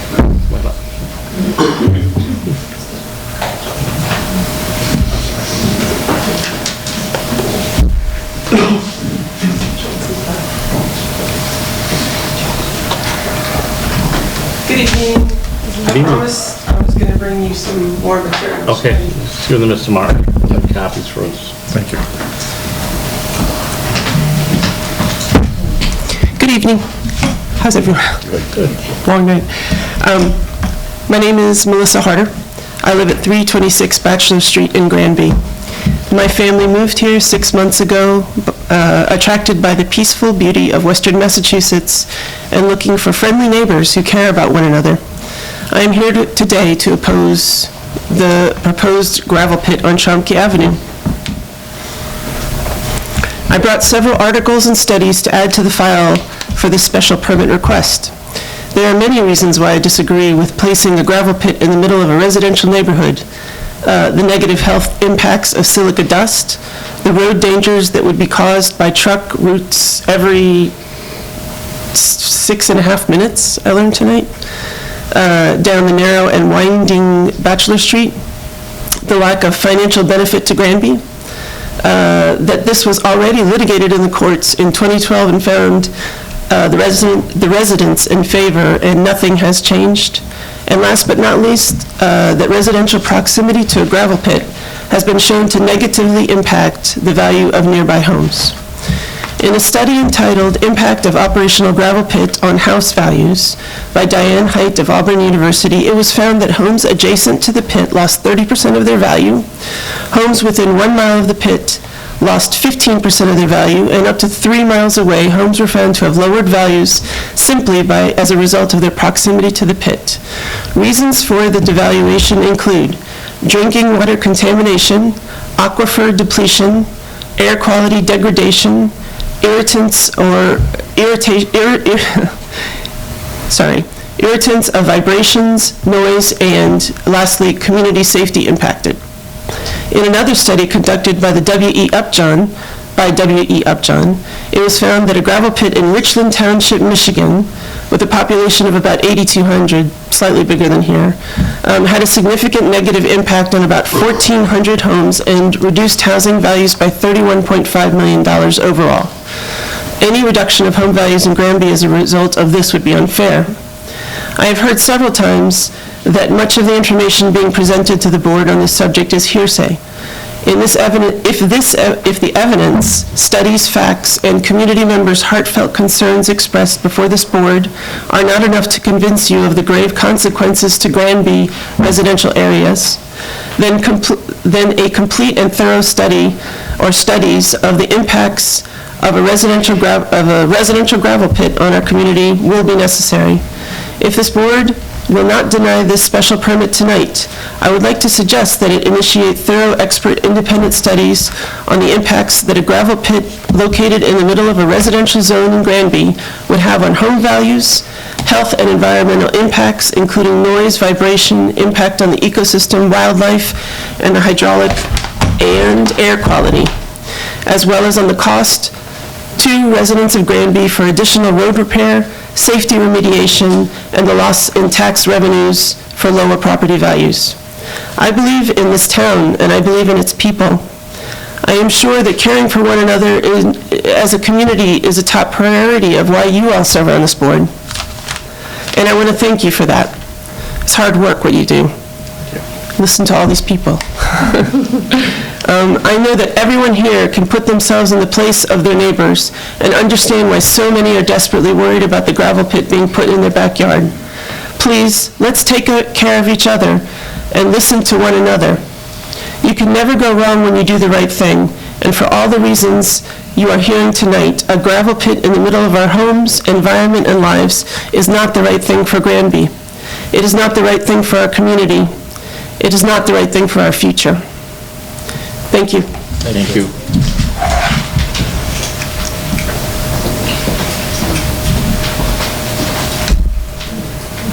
Someone I see in the back had their hand up. Was it?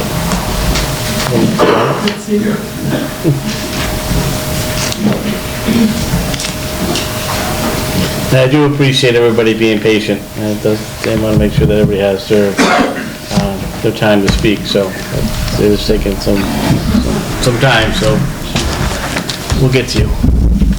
My name is Susan Lambert, 308 Bachelor Street. I live on the corner of Trumpke and Bachelor Street. I just wanted to, just let everybody know, I spoke with Mike McHugh from the Environmental Protection Commission, and he told me that the LJ development has to apply for a wetland permit if they are going over a bridge. And when I last spoke with them, they hadn't done that yet. So I'd like to make sure that that's done. Also, at the planning board meeting, which Jim had to recuse himself from, they talked about getting a civil engineer in to inspect the property to check the aquifer, because if they're going to be taking layers off of the aquifer, it's going to affect the drainage, the brook, and everybody's wells. We could have, contaminated wells or no water. I've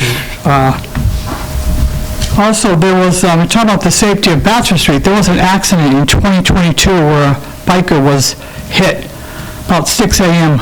and left for dead in the road.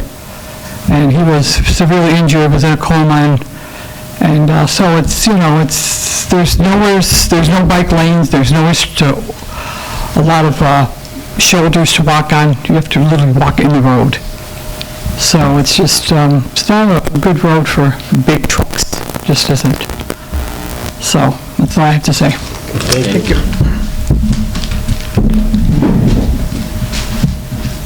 Sir?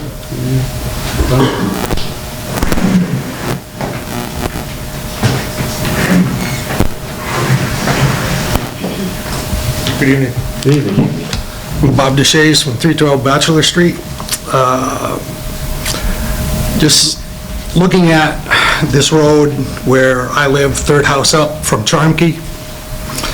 A study should be done on the forces and reactions of operating a fully loaded dump truck on this grade.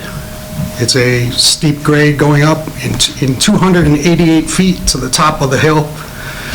It's a 6.9% grade, and any truck coming to a complete stop at the end of Charmkey and then turning that corner is going to be chugging up. We've all been there. We've all seen the trucks. You're coming down your road.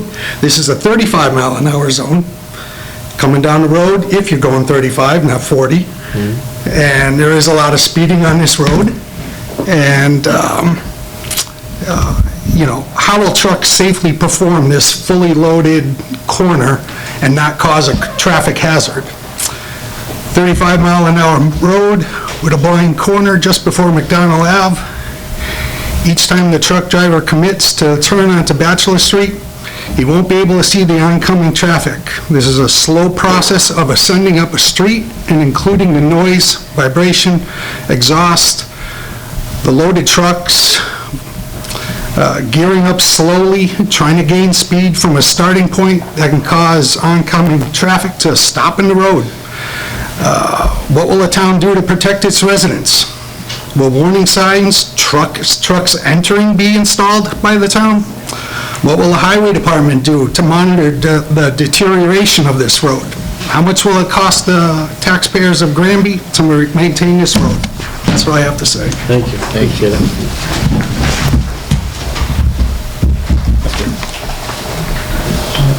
Is there anybody else?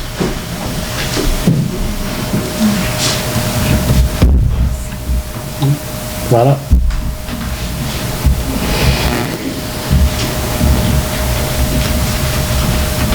Good evening. Good evening.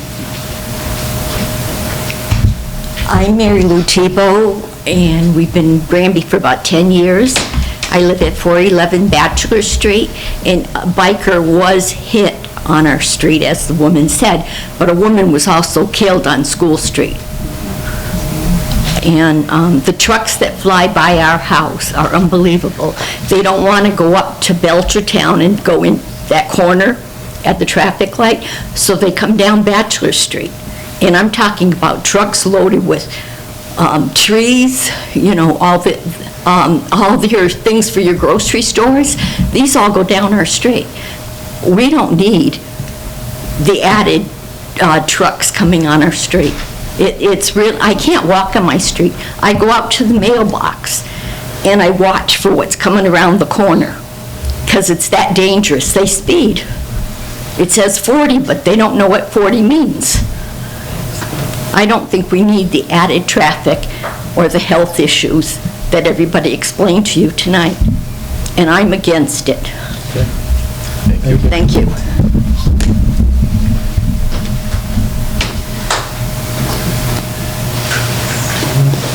Is there anybody else? I know there's some people here on my right-hand side that wanted to speak earlier. Anybody else?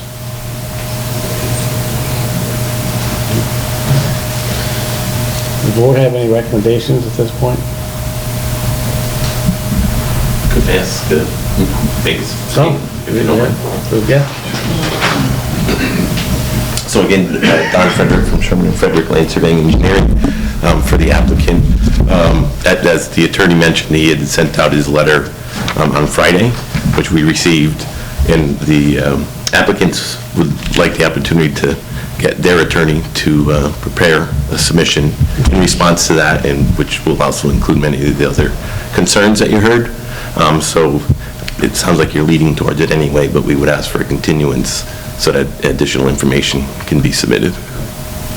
Thank you.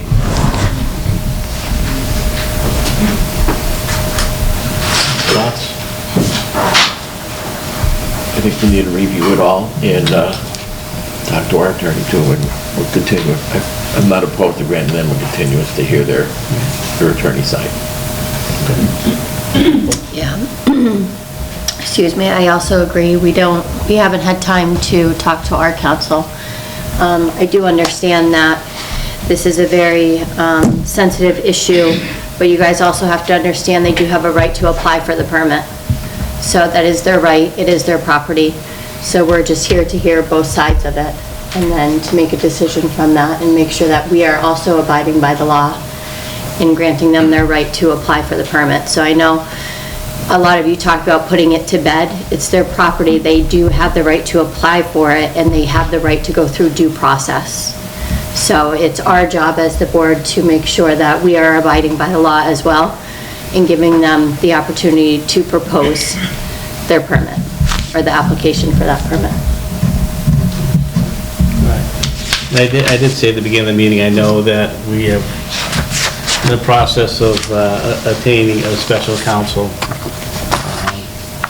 for this, and I think like several people had said, this is a lot of information. We're definitely not, specialty people up here that deal with this all the time. That's why the town does have a town council and things like that. So with that, I do believe we continue this to a later date for us, the select board, to really look at all the information that's been provided. Also, to follow up with our special town council, and I know, as the gentleman here stated as well, they wanted some time to go over all the information that was presented to them as the applicant, and maybe bring some information forward on their part as well. So, as Crystal said, this is our responsibility to look at all the information that's brought before us, and that's what we're doing. So the applicant has the right to apply for a permit. We want to make sure everybody had the opportunity to voice their concerns and thoughts and opinions this evening. And I hope everybody felt that they did have that opportunity again. So I believe the board is in agreement to continue this. I just wanted to ask you a question, Glenn, because I did read in one of the papers, the many numerous documents that we got, that we have 90 days. That's after the close of the hearing. That's after the close of the hearing. Okay. I just want to make sure we're not, No. not behind on schedule. No, that's after we close the hearing to make a decision. This is going to be continued. See where we are. Check the board here.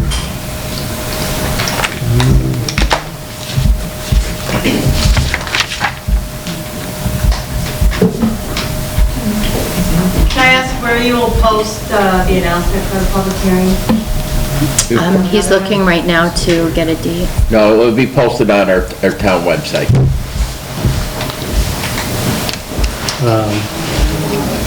So our next scheduled meeting would be the 4th. I think that's rather soon. Is that enough time?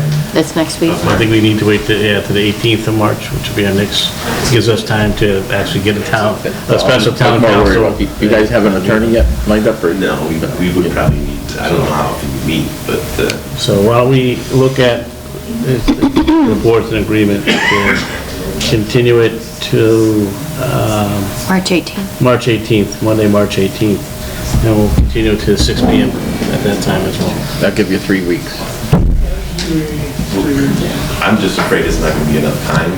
We would obviously contact you and let you know that if we're ready or not, if that is okay with you, or if we postpone it at least to the next one after that. Be April, nope. Well, April 1st, but it says Easter Monday.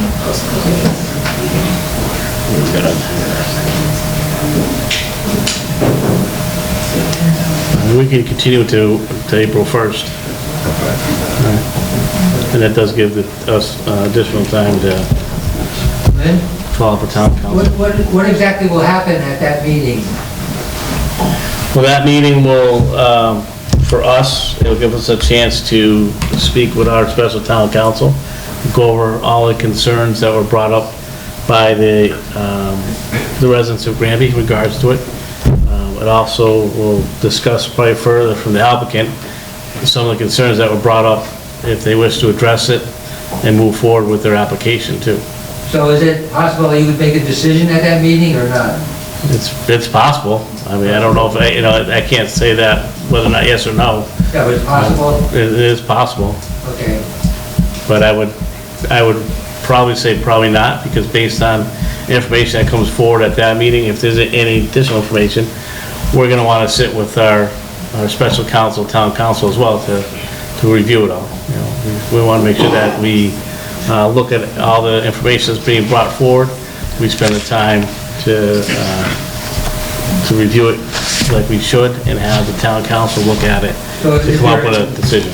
Is there a need for people to be here for some reason? Always. Everybody's welcome to be here. Always. It's a public hearing if people wish to come. But I would ask, if you have already spoken at this meeting or the previous meeting, that, your voice has been heard. Your statement and the statement that you made is recorded as well. Quick question? Yes, ma'am.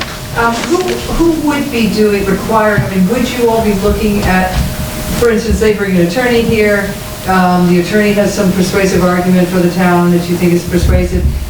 Where does an environmental study come into this for our health's sake? Who decides on that?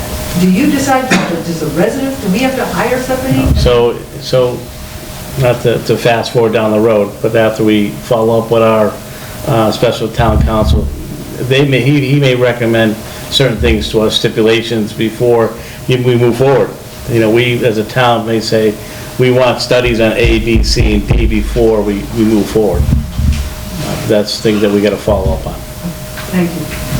Can the town council be here at the next meeting? So, If we have a special town council by that time, and I'm hoping we will, yes. Where do you get the special town council from? We hire one. But from the town or an outside area? The town will hire an attorney. We have a full-time town council that represents the town.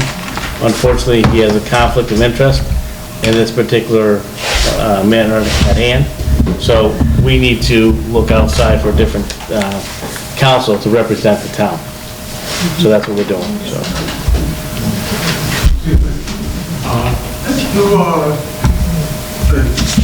Who amongst the selectmen and also within all the committees have conflicts of interest?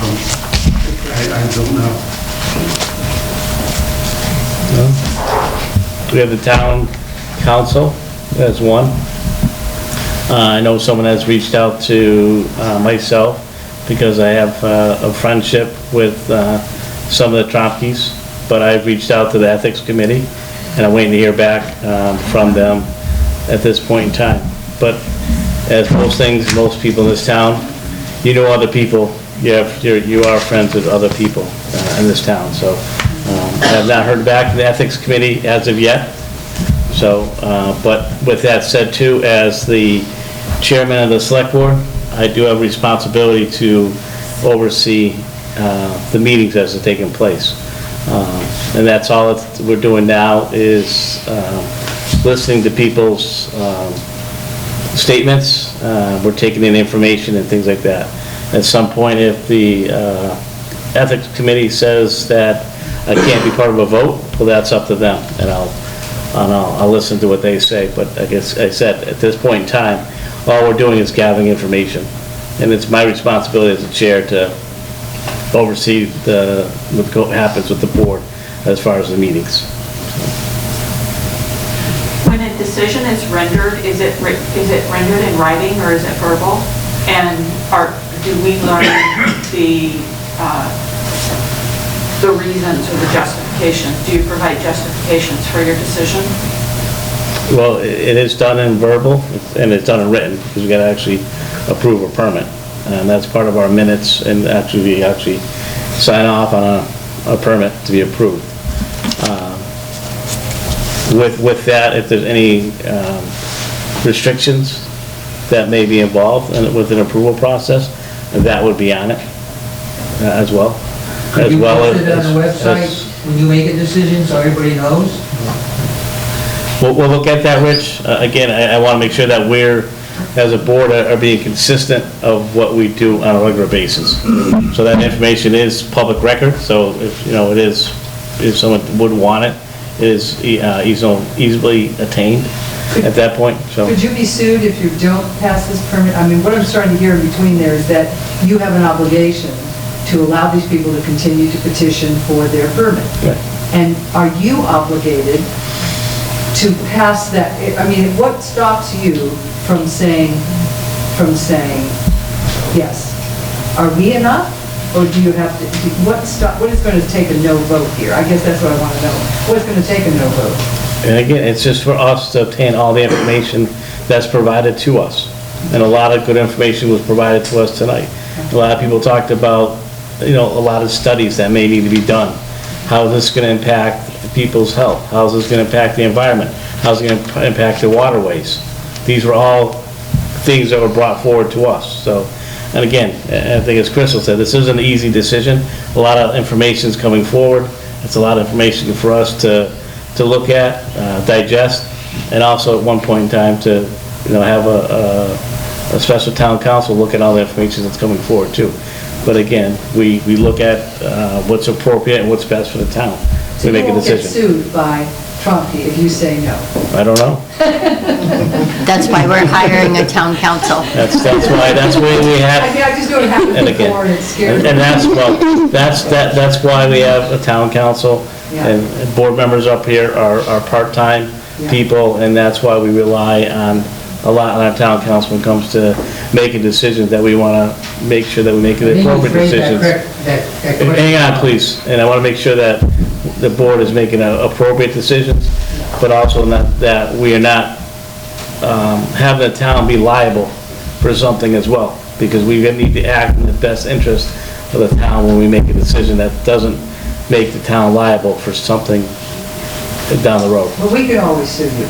You say yes, right? I mean, that's a possibility, correct? Anybody can sue anybody. Right, but I mean, I'm just trying to figure out how it all works here. You trying to figure out how to sue me? Just one thing I just wanted to clarify. We did receive the letter about the conflict of interest or the concern for that. When you have somebody who volunteers their time to be on several committees or boards, you're bound to work with someone else in the town. That doesn't mean there's a conflict of interest just because you serve on another committee with them. So I just want to clarify that. That's not necessarily true, because I serve on the board with Glenn and Rick, but we don't talk outside of the board. So just because I serve on the board with them does not make us friends. No offense, guys. But that, I just want to make that clear, because that was the main point that someone was trying to make in their letter, is that because Glenn served on the board with Jim, or on several boards with him, that it's a conflict of interest. That doesn't make it a conflict of interest, just because you serve on the same board. He's got us in his car, right? Yeah. All right. With that said, I think we're good. We're going to continue the meeting till April 1st at 6 p.m. Okay? Thank you, everybody. Thank you. Appreciate it. Thank you.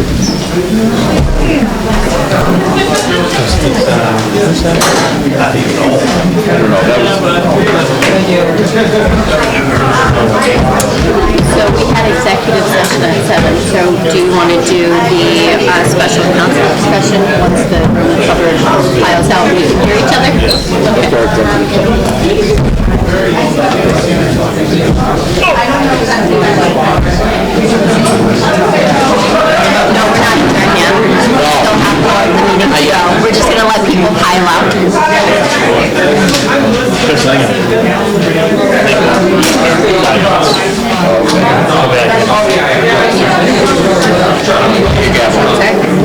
10-minute recess, somebody has to walk out of the room. We will take a 10-minute recess until everyone walks out. I will make a motion to take a 10-minute recess. Second. Any further discussion? We're in a 10-minute recess. Everybody, we're back in session. Again, we just want to thank everybody who came out this evening in regards to our public hearing. I think we probably had about 50 people here tonight, and then probably at least that many. So it was good to see people come out. And again, whether you're for something or against it, it's always good to have people have their input on that. So returning back to our agenda, we do have to talk about special counsel discussion. Yep, I had forwarded you a proposed contract. I found a gentleman, Adam Costa, who is willing to be our special town counsel on this case. Basically, he outlined his scope of services, which would mainly be related to this hearing and this one permit application. Yep. And if it goes to court, he would also remain on to defend us in any potential litigation that would occur. And we specialize in this? He does land, yes. Okay.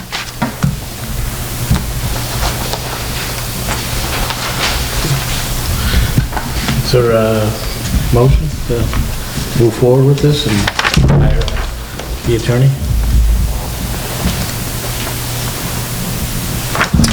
The rate is comparable with our town council too?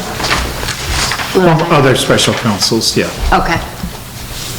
Yeah, I mean, it's a specialty, so it's not Yeah. general Right, counsel. so it's not gonna be like 125 or 150 that we get from regular counsel. Okay. But for that, it is ballpark for what we pay for other specialties. Okay. I will make a motion to approve Adam Costa from the law firm of Mead, Kellerman and Costa LLC to represent us for this special gravel permit. Is there a second? I will second that motion. Any further discussion this time? No? All in favor? Aye. Anybody opposed? You wanted us to sign one of these? There's 3 of them. So I need at least one signed so I can send it back. I wrote on mine, sorry. So it's okay.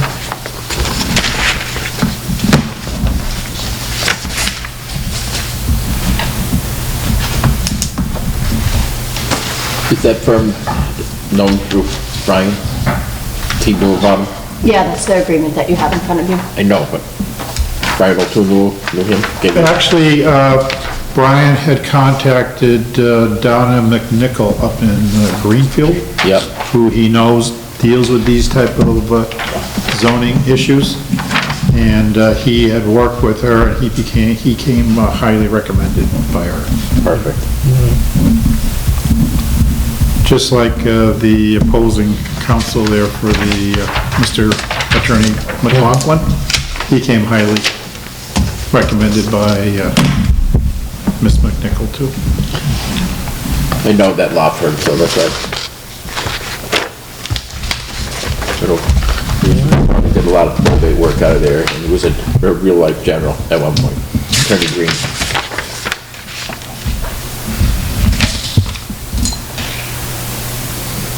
All right. Town administrator, for us? Basically, if you don't have a problem due to the lateness, I'd rather not do any of the old business stuff. Okay.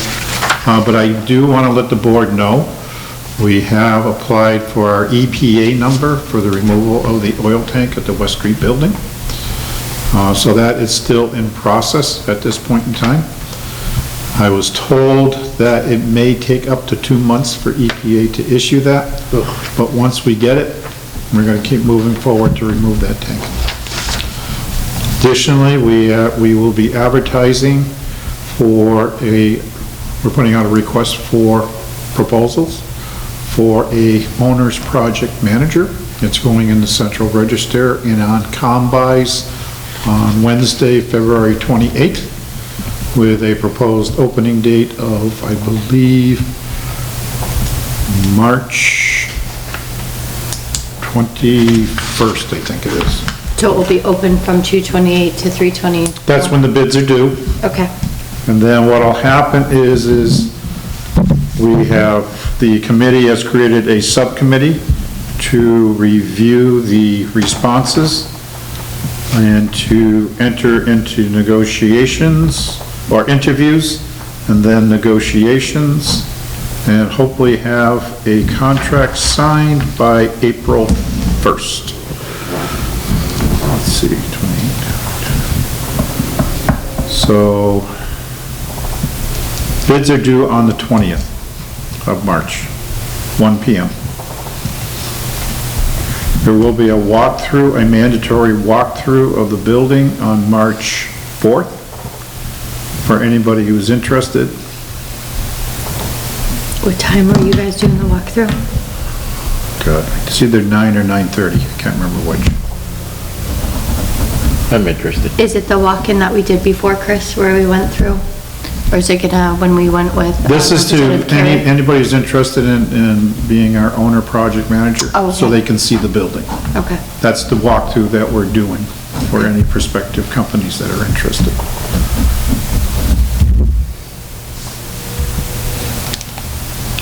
And then hopefully, once we get them on board, we can start moving forward with selecting a designer and then getting the construction contracts out. What time, Chris, for the walkthrough? I have to go back and look, Rick. I don't remember if it's 9 or 9:30.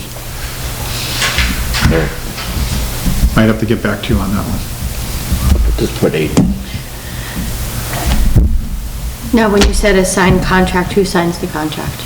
It'll be the Board of Selectmen. Okay.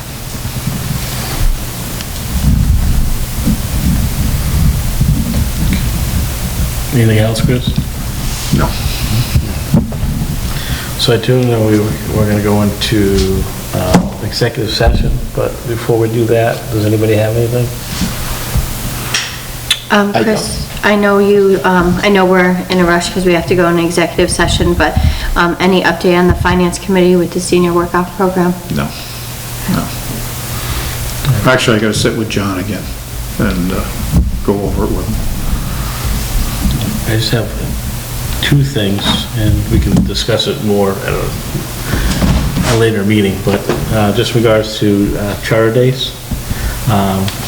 The Charter Days Committee met a few weeks ago and has decided to, I say postpone, but decided not to have Charter Days this year, just because the concern of participation for volunteers, as well as the committee is, everybody on the committee is brand new, and to take on something with as much work that goes into that was going to be tough for the 4 people who decided to be part of the committee, as well as some people on the committee had concerns where this year, particularly this Sunday, falls on Father's Day, and people had commitments already, and we know, and I know just talking to Crystal, that it's important for committee members or the chair of the committee to be there at least all 3 days. So that was a concern that, you know, at least we knew 2 of the people could not be there on that Sunday, right from the get-go. So in regards to, like I said, volunteers and things like that, the committee felt, you know, we want to make sure that we do something right, and we didn't want to, you know, do something, have things fall apart, go astray.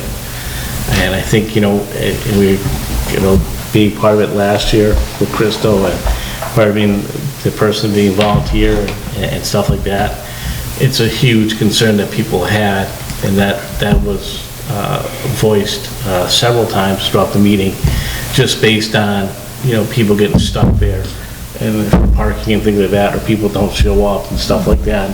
That burden falls on the committee members. So the committee members felt, you know, strongly that either we need to get more people involved as part of the committee, because, you know, I guess in the past they've had 7, 8 people on the committee. 7. And really we have 4 this time. So we really, is the push to get more people involved in the committee itself, but also get more people to volunteer in regards to that moving forward. So we can discuss that at a later meeting. And I know Mr. Randall was there. Now he's not part of the committee, but, just had some thoughts about if maybe possible to move forward with the truck pull or tractor pull? He does a tractor pull on Sundays. Is that what happened on Sunday? Yeah. Yeah, so he said that's always a huge success, and it's not a cost really to the town. So that's something that the committee's going to talk a little bit about more. The committee is meeting still on a monthly basis, just to kind of putting everything together and kind of learn as much as we can. So when this comes around next year, we're completely ready and put things out to do it right manner. But again, I say that too, and volunteers are greatly needed, both for the committee and just for that day. And I think that's where it comes, where I'm sure that we talked to, not just Crystal, we talked to some of the other previous committee members, and that was a stressful thing for them, where they felt like so many things that they're volunteering their time for the goodness of the town, felt like it just all fell on them to get things done and be there to be part of it. And it was a lot of work and a lot of time spent on it, but to a point they felt overwhelmed. It's a big commitment for 3 days. Yeah. So with that said, I do want, Kathy, I don't know if you're able to pull the contract for the ride company. It was our last year of the 3 years. I just want to make sure, I don't know if they have anything written in there, if we don't have it, if we owe them money, or I don't remember off the top of my head the contract, but the ride company would still like to come because they still have it on their schedule, so that's something the board will have to make a decision on. I don't think if that does happen, we should call it charter days, because it's not going to be to the same magnitude that the town is used to. So if they do come on Friday, Saturday, and Sunday and just offer rides and food to the kids or the community, and then whose insurance does that fall under, and there's a whole bunch of other things that have to be worked out if he does do that. But he did ask if it was something that we would be open to. So I guess, because he did reach out to me and ask, well, if you guys if the committee decides not to have it, are you guys still willing to have me come, because it's already on their schedule? It's not quite that easy as just having them there. That's what I'm thinking. We need people, we still need everybody there. I mean, the rides are probably one of the biggest thing of charter days, really. Right, and he wanted to do collect the parking and all that other stuff, so again, I don't know how that's gonna work. So do you wanna just take a look at the contract, see what it says, and see if maybe we can put it on hold for a year? We can take a look at it and see. Yeah. I mean, I guess, moving forward, I mean, I hear he's probably saying that, it's something they count on, it's revenue for his business. But again, a lot of that responsibility is gonna fall back on the town. It's not just them coming in and putting the rides up and selling tickets and people come in. There's the safety that we gotta think about. It's on town property. Again, the police details. It wouldn't hurt to run by the police chief, see what he thinks too. No, I think it's open for discussion. Just call it a summer carnival, that's all. It's just, how much involvement are they gonna need from the town, or is they gonna sell all the tickets and do all that stuff, and I mean, but we can follow up with him, and we can go from there. We can discuss it a little bit further.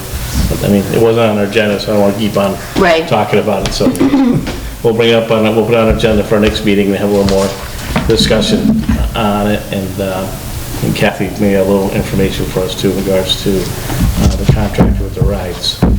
Next thing I want to bring up for our next meeting too is that, as Mr. Martin told us in our last meeting, that he's going to be resigning from the town accountant position. So we need to make sure that we move quickly on that, because of July 1st. It's a new fiscal year, and we gotta make sure that we have someone in place so town employees get paid. So we need to do our part and work on that quickly. So if we have a company come in temporarily or something like that, we need to make sure that we have a mechanism in place that we don't miss something. Has it gone through the personnel board?